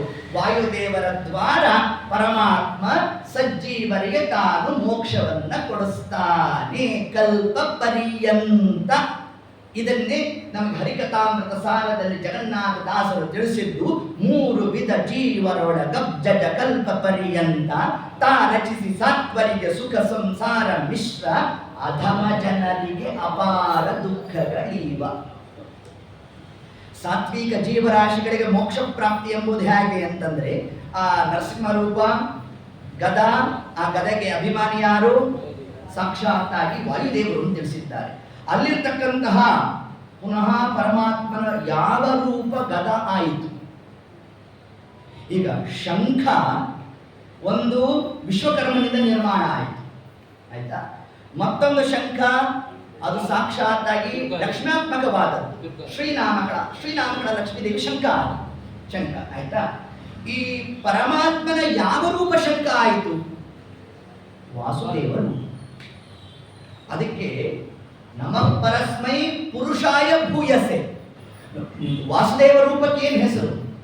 ಪುರುಷ ಅಂತ ಹೆಸರು. ನಾನು ಈಗ ತಿಳಿಸ್ತಿರೋದು 3 ಪ್ರಕಾರವಾಗಿ. ಷೋಡಶ ಭಾವ ನರಸಿಂಹದೇವರು ಇದು 2 ನಿಮಿಷದ ವಿಷಯ. ಅದ್ಯಾಗಿ ಶಂಖ ಚಕ್ರ ಗದಾ ಪದ್ಮ ಮುಸಲ ಬಿಲ್ಲು ಬಾಣ ಒನಕೆ ಇವೆಲ್ಲ ದೇವರು ಹಿಡಿದಿದ್ದಾನೆ, ಹೀಗೆ ಚಿಂತನೆ ಮಾಡಿ ಮುಗಿದೋಯ್ತು. ಅದನ್ನ ಹೇಳಲಿಕ್ಕೆ ಉಪನ್ಯಾಸ ಬೇಕಾ? ಶ್ಲೋಕ ಓದಿದ್ರೆ ಅರ್ಥ ಹೋಗ್ತದೆ ನಮಗೆ. ಅಷ್ಟು ಹೇಳಲಿಕ್ಕಾಗಿ ವಿಜೇಂದ್ರ ಸ್ವಾಮಿ ಹತ್ರ ಶಬ್ದವನ್ನು ಕೊಟ್ಟಿದ್ದಲ್ಲ. ಮತ್ತೇನು ಇದ್ರ ತಾತ್ಪರ್ಯ ಅಂತಂದ್ರೆ ಇಲ್ಲಿ ಮಧ್ವಮತವನ್ನ ಸಾಧಿಸಬೇಕು ನಾವು. ಏನು ಮಧ್ವಮತವನ್ನು ಅಧ್ಯಾತ್ಮ ಸ್ಥಾಪನೆ ಮಾಡುವ ಕ್ರಮ ಹೇಗೆ ಅಂತಂದ್ರೆ, ಮೊದಲಿಗೆ ದೇವತೆಗಳಾದ್ಮೇಲೆ ವಾಯುದೇವರು, ಆ ವಾಯುದೇವರ ತರುವಾಯ ಲಕ್ಷ್ಮೀದೇವಿ ಆದ್ಮೇಲೆ ಪರಮಾತ್ಮ. ಇದು ಒಂದೊಂದು ಪದಾರ್ಥದಲ್ಲೂ ಚಿಂತನೆ ಮಾಡಿ. ಇಂದಿನ ನಮ್ಮ ಕಥಾನಾಯಕರಾಗಿರತಕ್ಕಂತಹ ಶ್ರೇಷ್ಠಚಂದ್ರಿಕಾಚಾರ್ಯರು ಅವರು ಉತ್ತರಾರಾಧನೆ ದಿವಸ ಅವರು ಪದಾರ್ಥ ಸಂಗ್ರಹ ಅಂತ ಒಂದು ಗ್ರಂಥ ಬರೆದಿದ್ದಾರೆ. ಮಧ್ವಮತದಲ್ಲಿ ಏನೇನು ಶಬ್ದಗಳು ಯಾವ್ಯಾವ ಕ್ರಮದಲ್ಲಿ ನಾವು ಅದನ್ನು ಬಳಸಿದ್ದೇವೆ, ಮಧ್ವರು ಯಾವ ಕ್ರಮದಲ್ಲಿ ಆ ಶಬ್ದಗಳನ್ನು ಪ್ರಯೋಗ ಮಾಡಿದ್ದಾರೆ ಎಲ್ಲ ಒಂದು ಕಡೆ ಹಾಕೊಟ್ಬಿಟ್ಟಿದ್ದಾರೆ. ಪದಾರ್ಥ ಸಂಗ್ರಹ ಆ ಗ್ರಂಥ ನೋಡಬೇಕು. ಆನಂದ ಎಷ್ಟು ಅಧ್ಯಯನಶೀಲರಾದವರಿಗೆ ಒಂದೊಂದು ತಾವು ಆ ಚಿಕ್ಕ ಮಕ್ಕಳಿಗೂ ಅದು ಅರ್ಥ ಆಗಬೇಕು. ಹಂಗೆ ತಾವು ಪದಾರ್ಥ ಸಂಗ್ರಹ ಅನ್ನೋ ಒಂದು ಗ್ರಂಥದಲ್ಲಿ ತಾವೇನು ಕೊಟ್ಟಿದ್ದಾರೆ. ಅದರಂತೆ ಈ ಪರಮಾತ್ಮನನ್ನು ನಾವು ಹೊಂದಬೇಕಾದರೆ ದೇವತೆಗಳು, ಮುಖ್ಯ ಪ್ರಾಣದೇವರು, ಲಕ್ಷ್ಮೀದೇವಿ, ಇನ್ನು ಪರಮಾತ್ಮ. ಈ ಚಿಂತನಾ ಕ್ರಮದಲ್ಲಿ ಪರಮಾತ್ಮನ ಚಕ್ರಕ್ಕೆ ಅಭಿಮಾನಿ ಅದು ಕಾಮ. ತರುವಾಯ ಪರಮಾತ್ಮನ ಚಕ್ರಕ್ಕೆ ಅಭಿಮಾನಿಗಳು ಯಾರು? ದುರ್ಗಾದೇವಿ. ಅಂದ್ರೆ ದುರ್ಗಾದೇವಿನೇ ಚಕ್ರವಾದ. ಇನ್ನು ಪರಮಾತ್ಮನೇ ತಾನೇ ಚಕ್ರ ರೂಪವನ್ನು ಧಾರಣೆ ಮಾಡ ಸಂಕರ್ಷಣ ರೂಪ. ಪರಮಾತ್ಮನ ಸಂಕರ್ಷಣ ರೂಪ ಚಕ್ರ ಆಯಿತು. ಪರಮಾತ್ಮನ ವಾಸುದೇವ ರೂಪ ಶಂಖ ಆಯಿತು. ಇನ್ನು ಪರಮಾತ್ಮನ ಗದ, ಅದಕ್ಕೆ ಅಭಿಮಾನಿಗಳು ವಾಯುದೇವರು. ಇನ್ನು ಅಲ್ಲಿರ್ತಕ್ಕಂತಹ ವಿಶಿಷ್ಟವಾಗಿ ಆ ಗದೆಗೆ ಮುಖ್ಯಾಭಿಮಾನಿನಿ ಯಾರು?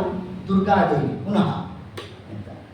ಇನ್ನು ಪರಮಾತ್ಮನ ಯಾವ ರೂಪ ಗದಾರೂಪವನ್ನು ಧಾರಣೆ ಮಾಡಿತು ಅಂತಂದ್ರೆ ನಾರಸಿಂಹ ರೂಪ ಅಂತ ತಿಳಿಸ್ತಾರೆ. ಆ ನಾರಸಿಂಹ ರೂಪ ಅದೇ ಗದಾರೂಪವನ್ನು ಧಾರಣೆ ಮಾಡಿತು. ಅಂದರೆ ಸುಮ್ಮನೆ ನಿಮಗೊಂದು ಆಡು ಭಾಷೆಯಲ್ಲಿ ಹೇಳಿಬಿಡ್ತೇನೆ, ಬಹಳ ಜಿಜ್ಞಾಸ ಬೇಡ ನಮಗೆ. ಲೋಕದಲ್ಲಿ ಹೆಣ್ಮಕ್ಕಳು ಈ ಒಡವೆ ಸೆಟ್ಟು 3 ಇಟ್ಕೊಂಡಿರ್ತಾರೆ. ಈ ಮದುವೆ ಮನೇಲಿ ಹಾಕೊಂತ ಇರ್ತಾರೆ. ಬೆಳಿಗ್ಗೆಗೊಂದು, ಮಧ್ಯಾಹ್ನಕ್ಕೊಂದು, ಸಾಯಂಕಾಲಕ್ಕೊಂದು, ಊಟಕ್ಕೊಂದು, ಊಟ ಆದ್ಮೇಲೆ ಒಂದು ಅಂತ ಹಾಕೊಂತ ಇರ್ತಾರೆ. ಇದೆಲ್ಲ ಯಾರಿಂದ ಬಂತು ಈ ಕ್ರಮ ಅಂತಂದ್ರೆ ನಮ್ಮ ದೇವರಿಂದ ಬಂತು. ಪರಮಾತ್ಮನ ಹತ್ರ 3 ಸೆಟ್ ಆಫ್ ಒಡವೆಗಳು ಇದೆಯಂತೆ. ಒಂದು ವಿಶ್ವಕರ್ಮನಿಂದ ನಿರ್ಮಾಣ ಮಾಡಿದಂಥ ಒಂದು ಒಡವೆ ಸೆಟ್, ಆಯ್ತಾ. ಇದನ್ನು ಒಂದು ಧಾರಣೆ ಮಾಡ್ತಾರೆ. ಇನ್ನು ಎರಡನೇದು ಯಾವುದು ಅಂದ್ರೆ ಲಕ್ಷ್ಮ್ಯಾತ್ಮಕವಾದುದು. ಲಕ್ಷ್ಮಿಯ ಸ್ವರೂಪವೇ ಅನೇಕ ಪರಮಾತ್ಮನ ಸೇವಾ ಪದಾರ್ಥಗಳಾಗುವುದು. ಛತ್ರ ಚಾಮರ ಗಜನ ಪರ್ಯಂಕ ಪಾತ್ರ ರೂಪದಲ್ಲಿ ನಿಂತು, ಇದನ್ನೇ ತಿಳಿಸುವುದು ದಾಸರ. ಛತ್ರ ಚಾಮರ ಗಜನ ಪರ್ಯಂಕ ಪಾತ್ರ ರೂಪದಲ್ಲಿ ನಿಂತು ತಾನೇ ಸೇವೆ ಮಾಡುತ್ತಿಹಳು. ಏನು ಧನ್ಯಳು ಲಕುಮಿ, ಎಂಥ ಮಾನ್ಯಳು. ಅದರಿಂದ ಲಕ್ಷ್ಮ್ಯಾತ್ಮಕವಾದಂತಹ ಆಭರಣಗಳು ಎರಡನೇ ಸೆಟ್. ಇನ್ನೊಂದು ಸೆಟ್ ಇಟ್ಕೊಂಡಿದ್ದಾನೆ. ತನ್ನ ಸ್ವರೂಪವೇ ಆಯುಧಗಳು, ತನ್ನ ಸ್ವರೂಪವೇ ಆಭರಣಗಳು, ತನ್ನ ಸ್ವರೂಪವೇ ವಸ್ತ್ರ. ಪರಮಾತ್ಮನ ವಸ್ತ್ರ ಯಾವ ರೂಪ? ಜನಾರ್ದನ ರೂಪ. ಪರಮಾತ್ಮ ತಾನೇನು ಪಟ್ಟೆ ಪೀತಾಂಬರ ಉಟ್ಕೊಂತಾನಲ್ಲ, ಅದು ಒಂದಾಗಿ ಲಕ್ಷ್ಮೀದೇವಿ ರೂಪ, ಮತ್ತೊಂದು ಜನಾರ್ದನನಾದ ಪರಮಾತ್ಮನೇ ವಸ್ತು ರೂಪವನ್ನು ಧಾರಣೆ ಮಾಡ್ತಾನೆ. ಇದನ್ನೇ ತಿಳಿಸಿದ್ದು, ತನಗೆ ತಾನೇ ಸೇವ್ಯ ಸೇವಕ ನಿಲ್ಲಿಸಿ ಅವನ ಸೇವೆಯನ್ನ ಅವನೇ ಮಾಡ್ಕೊಂತಾನಂತೆ. ಇಷ್ಟು ಪರಮಾತ್ಮನಲ್ಲಿ ಲೋಕ ವಿಲಕ್ಷಣತ್ವ ಉಂಟು ಅಂತ ಏನು ತಿಳಿಸಿದ್ದಾರೆ. ಏತತ್ ಕ್ರಮದಿಂದ ಈ ಒಂದು ಷೋಡಶಬಾಹು ನರಸಿಂಹದೇವರು 16 ಭುಜಗಳು, 16 ಆ ಭುಜಗಳಲ್ಲಿ 16 ಆಯುಧಗಳು, 16 ಆಯುಧಗಳು ಒಂದಾಗಿ ವಿಶ್ವಕರ್ಮನಿಂದ ನಿರ್ಮಾಣವಾದಂತಹ ಆಯುಧಗಳು ಒಂದು ಪ್ರಕಾರ ಆದರೆ, ಲಕ್ಷ್ಮಿಯ ಸ್ವರೂಪಗತವಾಗಿರತಕ್ಕಂತಹ ಆಯುಧಗಳು ಇನ್ನೊಂದು ಪ್ರಕಾರವಾದರೆ, ಸ್ವಯಂ ಪರಮಾತ್ಮನ ರೂಪಗಳೇ ಒಂದೊಂದು ಆಯುಧಗಳು. ಹಾಗೆ ಅಭಿವ್ಯಕ್ತ ರೂಪ ನರಸಿಂಹ. ನೋಡಿ, ನರಸಿಂಹ ರೂಪವನ್ನು ಉಪಾಸನೆ ಮಾಡೋದು ಅಷ್ಟು ಸುಲಭ ಅಲ್ಲ, ನಮಗೆ ಅತ್ಯಂತ ಕಠಿಣ ಸಾಧ್ಯ. ಇದು ಸ್ವಲ್ಪ ಮನಸ್ಸು ಆ ಕಡೆ ಈ ಕಡೆ ಹೋದ್ರೂ ವಿಷಯ ಅರ್ಥನೇ ಆಗೋಲ್ಲ. ಏನೋ ಹೇಳಿದ್ರು ತಲೆಗೆ ಹೋಗ್ಲಿಲ್ಲಪ್ಪ ನನಗೆ. ಅದೇನೋ 3 ಸೆಟ್ ಬಡವೆ ಅಂದ್ರು, ಅದೇನೋ ಬಂದ್ರು, ಒಂದು ತಲೆಗೆ ಹೋಗಿಲ್ಲ, ಮಾಡಿಲ್ಲ, ಅವ್ರು ಹೆಂಗೆ ಇದಾಗ್ತದೆ. ಆದರೆ ಇವತ್ತಲ್ಲ, ಇನ್ನು 100 ಜನ್ಮ ಎದ್ದು ಬಂದ್ರು ಇದೇ ವಿಜೇಂದ್ರ ಸ್ವಾಮಿಗಳ ಸ್ತೋತ್ರ, ಇದೇ ಶಂಖಂ ಚಕ್ರಂ ಚಾಪಂ ಇದನ್ನೇ ಹೇಳ್ತಾ ಹೋಗ್ತೀವಿ, ಇದನ್ನೇ ಉಪಾಸನೆ ಮಾಡಬೇಕು.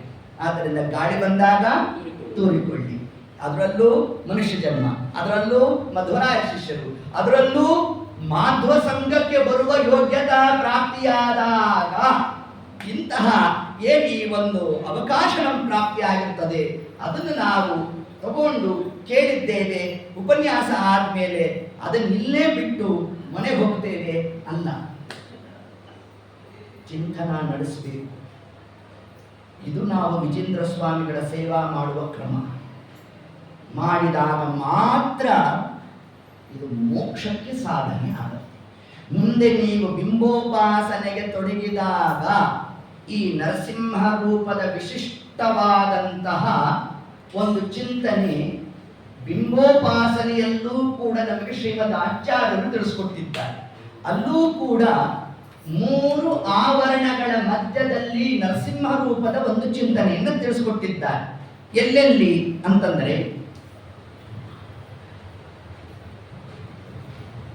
ಕಾಲಾಭಿಮಾನಿನಿಯಾದ ದುರ್ಗಾದೇವಿ ಇರೋದು ಎಷ್ಟು ಕಾಲ? 3 ಕಾಲ: ಬಿಸಿಲು, ಮಳೆ, ಚಳಿ ಅಲ್ವಾ? ಲಕ್ಷ್ಮೀದೇವಿ ಯಾವ ಚಿಹ್ನೆಗೆ ಅಭಿಮಾನಿ? ಟ್ರಯಾಂಗಲ್, ತ್ರಿಕೋಣಕ್ಕೆ ಅಭಿಮಾನಿ. ವಾಯುದೇವರು ಎಷ್ಟು ಕೋಣಕ್ಕೆ ಅಭಿಮಾನಿಗಳು? ಷಟ್ಕೋಣ. ಅದಕ್ಕೆ ವ್ಯಾಸರಾಜರಿಂದ ನಿರ್ಮಿತವಾದ ಯಂತ್ರೋದ್ಧಾರಕ ಪ್ರಾಣದೇವರು ಷಟ್ಕೋಣದ ಮಧ್ಯದಲ್ಲಿ ಯಾಕೆ ಕೊಟ್ಟರು ಮಹಾನುಭಾವರು ಅಂತಂದ್ರೆ, ಮುಂದೆ ಬಿಂಬೋಪಾಸನೆ ಮಾಡಬೇಕಾದ್ರೆ ಕೋಣದಂತೆ ಇರೋ ನಮಗೆ ಷಟ್ಕೋಣಗಳು ತಲೆಗೆ ಹೊತ್ತೋಲ್ಲ. ಅದಕ್ಕೆ ಏನು ಮಾಡಿದ್ರು? ಷಟ್ಕೋಣಗಳ ಮಧ್ಯದಲ್ಲಿ ವಾಯುದೇವರನ್ನ ಇರಿಸಿದ್ದ ಆಂತರ್ಯ ಏನು ಗೊತ್ತಾ? ಆ ಷಟ್ಕೋಣಕ್ಕೆ ಅಭಿಮಾನಿಗಳು ಮುಖ್ಯ ಪ್ರಾಣದೇವರು. ಎಷ್ಟು ತಾತ್ಪರ್ಯ ಇರುತ್ತೆ ದೊಡ್ಡವರು ಮಾಡತಕ್ಕಂತಹ ಕಾರ್ಯದಲ್ಲಿ. ಷಟ್ಕೋಣಕ್ಕೆ ವಾಯುದೇವರು, ತ್ರಿಕೋಣಕ್ಕೆ ಲಕ್ಷ್ಮೀದೇವಿ. ಅದಕ್ಕೆ ನೀವು ಯಾವ್ದಾದ್ರು ದೊಡ್ಡ ದೊಡ್ಡ ಹೋಮ ಹಾಕಬೇಕಾದ್ರೆ ಈ ಪರಮಾತ್ಮನ ಚಕ್ರಾಬ್ಜ ಮಂಡಲ, ಇನ್ನು ಅನೇಕ ಸರ್ವತೋಭದ್ರ ಮಂಡಲ ಇವೆಲ್ಲ ಹಾಕಿದಾಗ ಉಡುಪಿ ಪ್ರಾಂತ್ಯದಲ್ಲಿ ಹೆಚ್ಚಿರೋದು ಒಂದು ತ್ರಿಕೋಣದ್ದು ಹಾಕಿರ್ತಾರೆ ನೋಡಿ. ಯಾಕೆ ಹಾಕ್ತಾರೆ ಅಂತ? ಲಕ್ಷ್ಮೀದೇವಿ. ಹೀಗೆ ತತ್ಕ್ರಮದಿಂದ ಲಕ್ಷ್ಮೀದೇವಿ ತ್ರಿಕೋಣಕ್ಕೆ ಅಭಿಮಾನಿ. ಈ ತ್ರಿಕೋಣ ಎಲ್ಲಿ ಬರುತ್ತೆ ಅಂತಂದ್ರೆ, ಮೊದಲಿಗೆ ಒಂದು ವರ್ತುಲಾಕಾರವನ್ನು ರಚಿಸಿ. ವರ್ತುಲಾಕಾರ ಅಂದ್ರೆ ಏನು? ಸರ್ಕಲ್, 0, ಶೂನ್ಯ. ಆಯ್ತಾ? ಚಕ್ರಾಬ್ಜ ಮಂಡಲ ಪ್ರಾರಂಭ ಆಗೋದೇ ಶೂನ್ಯದಿಂದ. ಆ ಶೂನ್ಯದ ಮಧ್ಯದಲ್ಲಿ ಗೃಣಿ ಬಿಡಿ, ಈಗ ಆ ವಿಷಯ ನಂದಲ್ಲ. ಆಯ್ತಾ? ಅದರ ಮೇಲೆ ಅಂದ್ರೆ ಶೂನ್ಯದ ಮೇಲೆ ಒಂದು ಆವರ್ಕ ಇದೆ. ತ್ರಿಕೋಣವನ್ನು ರಚಿಸಿ ಅಂತ ಹೇಳ್ತಾರೆ ಯಾರು? ವಿಜಯದಾಸರು ಕಂಕಣಾಕಾರ ಸುಧಾದಿಯಲ್ಲಿ. ಅಲ್ಲಿ 3 ಬೀಜಾಕ್ಷರವನ್ನು ಲಿಪಿಸಿ. ಶ್ರೀ, ಹ್ರೀಂ, ಕ್ರೀಂ 3 ಲಕ್ಷ್ಮೀ ರೂಪ. ಶ್ರೀ, ಭೂ, ದುರ್ಗಾ. ಇಚ್ಛಾಶಕ್ತಿ, ಕ್ರಿಯಾಶಕ್ತಿ, ಜ್ಞಾನಶಕ್ತಿ 3 ಶಕ್ತಿಗಳಾಗಿ. ಈಗ ಈ 3 ತ್ರಿಕೋಣ ಇದೆಯಲ್ಲ, ಆಯ್ತಾ? ಈ 3 ತ್ರಿಕೋಣದಲ್ಲಿ ಇಲ್ಲಿಂದ ಇಲ್ಲಿ ತನಕ, ಆಯ್ತಾ? ಇಲ್ಲಿಂದ ಇಲ್ಲಿ ತನಕ ಒಂದು ಕಾಲ, ಇಲ್ಲಿಂದ ಇಲ್ಲಿ ತನಕ ಒಂದು ಕಾಲ, ಇಲ್ಲಿಂದ ಇಲ್ಲಿ ತನಕ ಒಂದು ಕಾಲ, ಆಯ್ತಾ? ಇಲ್ಲಿಂದ ಇಲ್ಲಿ ತನಕ ಹೀಗಿದೆಯಲ್ಲ, ಈ ಕಾಲವನ್ನೇ ಗಜವೀಥಿ ಅಂತ ಕರೀತಾರೆ. ಹೀಗೆ ಇಳಿಯೋತ್ತಲ್ಲ ಅಜವೀಥಿ ಅಂತ ಕರೀತಾರೆ. ಫ್ಲಾಟ್ ಸರ್ಫೇಸ್ ಇದೆಯಲ್ಲ ಅದು ರಥವೀಥಿ ಅಂತ ಕರೀತಾರೆ. ಅದನ್ನು 3 ಮಾರ್ಗಗಳು. ವೀಥಿ ಅಂದರೆ ಮಾರ್ಗ.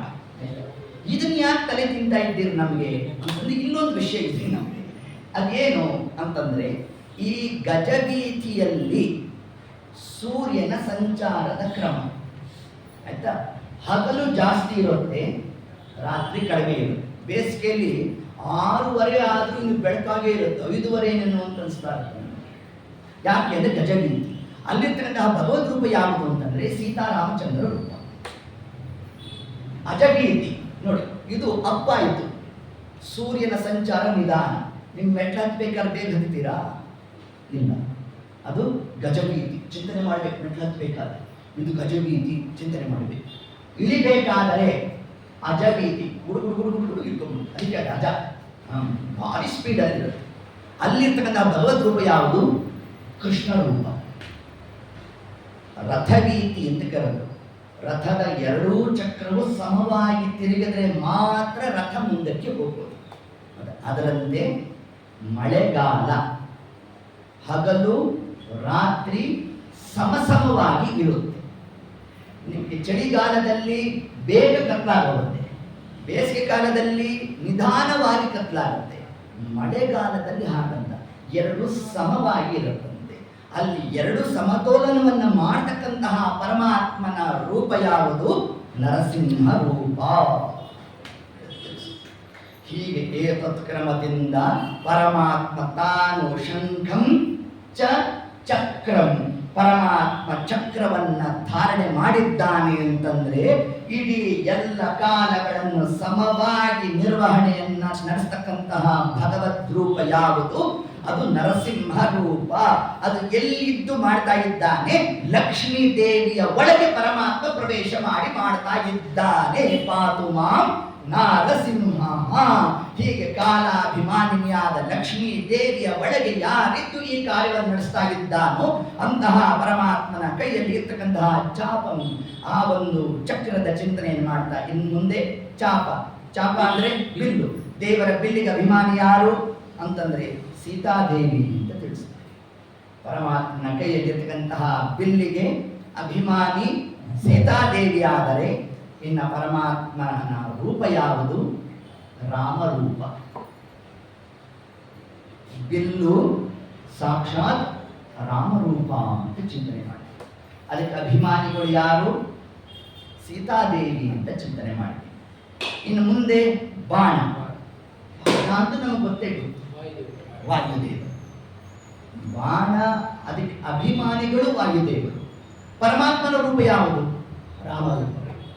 ಬಿಲ್ಲು ಬಾಣ 2 ರಾಮರೂಪ. ಇನ್ನು ಪರಶು, ಏನು ಪರಮಾತ್ಮ ತಾನ ಕೈಯಲ್ಲಿ ಆ ಒಂದು ಕೊಡಲಿಯನ್ನು ಹಿಡಿದಿದ್ದಾನೆ, ಅದು ಸಾಕ್ಷಾತ್ತಾಗಿ ಸಂಕರ್ಷಣ ನಾಮಕನಾದ ಪರಮಾತ್ಮನೇ ಪರಶು ಆದದ್ದು ಅಂತ ನಮಗೆ ತಿಳಿಸ್ತಾರೆ. ಇನ್ನ ಅದಕ್ಕೆ ಅಭಿಮಾನಿ ಯಾರು? ಜಯಾನಾಮಕಳಾದ ಲಕ್ಷ್ಮೀ ದೇವಿ. ಜಯಾಪತಿ ಸಂಕರ್ಷಣ ಸರಿ ಹೋಯ್ತದ, ಸತಿಪತಿಯಲ್ಲಿ ಬಂದು ಜಯಾಪತಿ ಸಂಕರ್ಷಣ. ಅಲ್ಲಿ ಪರಶುವಿಗೆ ಇರತಕ್ಕಂತಹ ಪರಮಾತ್ಮನ ರೂಪ ಅನ್ನೋ ಒಂದು ಅಂಶವನ್ನು ಹೇಳಿ, ಇನ್ನ ಮುಂದೆ ಪಾಶ ಅಂದ್ರೆ ಹಗ್ಗ.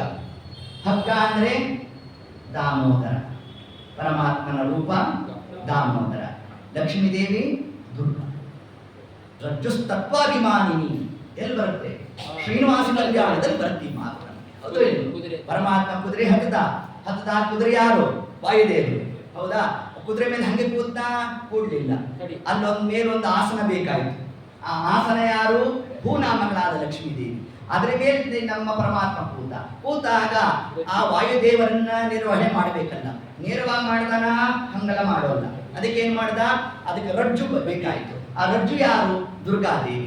ಆ ದುರ್ಗಾದೇವಿ ಅಲ್ಲಿರ್ತಕ್ಕಂಥ ಭಗವದ್ ರೂಪ ಯಾವುದು? ದಾಮೋದರ ರೂಪ. ಯಸ್ಯ ದಾಮೋದರ ತರತ. ಇದನ್ನು ಯಮಕ ಭಾರತದಲ್ಲಿ ಆಚಾರ್ಯರಾಗಿ ತಿಳಿಸ್ತಾರೆ. ಈ ಕ್ರಮದಿಂದ ಆ ಪರಮಾತ್ಮನ ಒಂದೊಂದು ಆಯುಧಗಳು ಒಬ್ಬೊಬ್ಬ ದೇವತೆಗಳು ಅಭಿಮಾನಿಗಳು, ಇನ್ನು ಸ್ವಯಂ ಪರಮಾತ್ಮನ ರೂಪಗಳೇ ಒಂದೊಂದು ಆಯುಧಗಳಾಗಿದೆ. ಹಾಗಾದರೆ 16 ಬಾಹುಗಳು, 16 ಆಯುಧಗಳು, 16 ಭಗವದ್ ರೂಪಗಳು, 16 ಲಕ್ಷ್ಮೀದೇವಿಯ ರೂಪಗಳು, 16 ವಾಯುದೇವರ ರೂಪಗಳು. ಇಷ್ಟು ಚಿಂತನೆ ನರಸಿಂಹ ರೂಪವನ್ನು ನಾವು ಸ್ಮರಣೆ ಮಾಡಬೇಕಾದರೆ ಅವಶ್ಯ ನಡೆಸಬೇಕು ಅಂತ ಏನು ತಿಳಿಸಿದ್ದಾರೆ. ಇನ್ನು ಉಳಿದಂತಹ ಪರಮಾತ್ಮನ ಅಶಮಿಷಂ ಶಬ್ದವನ್ನು ವಿಜೇಂದ್ರ ಸ್ವಾಮಿಗಳು ಏನು ಹಾಕಿದ್ದಾರೆ, ಇದು ಶ್ರೀಮದ್ ಆಚಾರ್ಯರು ತಾವು ಯಾವ ಕ್ರಮದಲ್ಲಿ ಪ್ರಯೋಗ ಮಾಡಿದ್ದಾರೆ, ಅದಕ್ಕೆ ತತ್ಸಾದೃಶ್ಯವಾದ ಶಬ್ದ ನಮ್ಮ ವಿಜೇಂದ್ರ ಸ್ವಾಮಿಗಳು ತಾವೇ ತಿಳಿಸಿರ್ತಕ್ಕಂಥದ್ದು ಅನ್ನೋ ಒಂದು ಅಂಶವನ್ನೇ ನಾಳೆ ದಿವಸದಲ್ಲಿ ನಾವು ಚಿಂತನೆಯನ್ನು ಮಾಡ್ತಾ, ಜ್ವಾಲಾಕೇಶಿ ಪರಮಾತ್ಮನ ಕೇಶದ ವರ್ಣನೆಯನ್ನು ನಡೆಸಿದ್ದಾರೆ.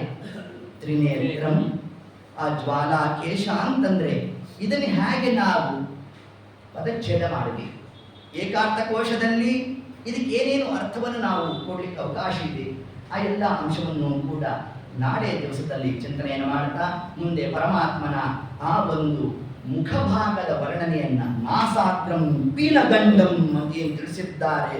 ಪರಬಲ ಮಥನಂ ಬದ್ಧಕೇಯೂರಹಾರಂ ರೌದ್ರಂ ದಂಷ್ಣ ಕರಾಲಂ ಅಮಿತ ಗುಣಗಣಂ ಕೋಟಿ ಸೂರ್ಯಾಗ್ನಿನೇ. ಈ ಕ್ರಮದಲ್ಲಿ ನರಸಿಂಹದೇವರ ಭವ್ಯವಾದ ಆ ಮುಖದ ಅಂಗ ಚಲನ ವಲನಾದಿಗಳಿಂದ ಪರಮಾತ್ಮ ಏನೇ ವ್ಯಾಪಾರವನ್ನು ನಡೆಸ್ತಾನೆ ಆ ಎಲ್ಲ ಅಂಶವನ್ನು ನಾಳೆ ದಿವಸ ಇದರ ಒಂದು ಮಂಗಳೋತ್ಸವ ಅಲ್ವಾ, ನಾಳೆ ಇದರ ಮಂಗಲದಲ್ಲಿ ಈ ಒಂದು ಇರ್ತಕ್ಕಂತಹ ಅಷ್ಟಕದ ಒಂದು ಸಾರವನ್ನ ನಾವು ಯಥಾಮತಿ ಯಥಾಶಕ್ತಿ ಇದರ ಚಿಂತನ ಮಂಥನಾದಿಗಳನ್ನ ನಾವು ನಡೆಸೋಣ ಅಂತ ಹೇಳ್ತಾ, ಸರ್ವಂ ಶ್ರೀ ಕೃಷ್ಣಾರ್ಪಣಮಸ್ತು. ಹರೇ ನಮಃ.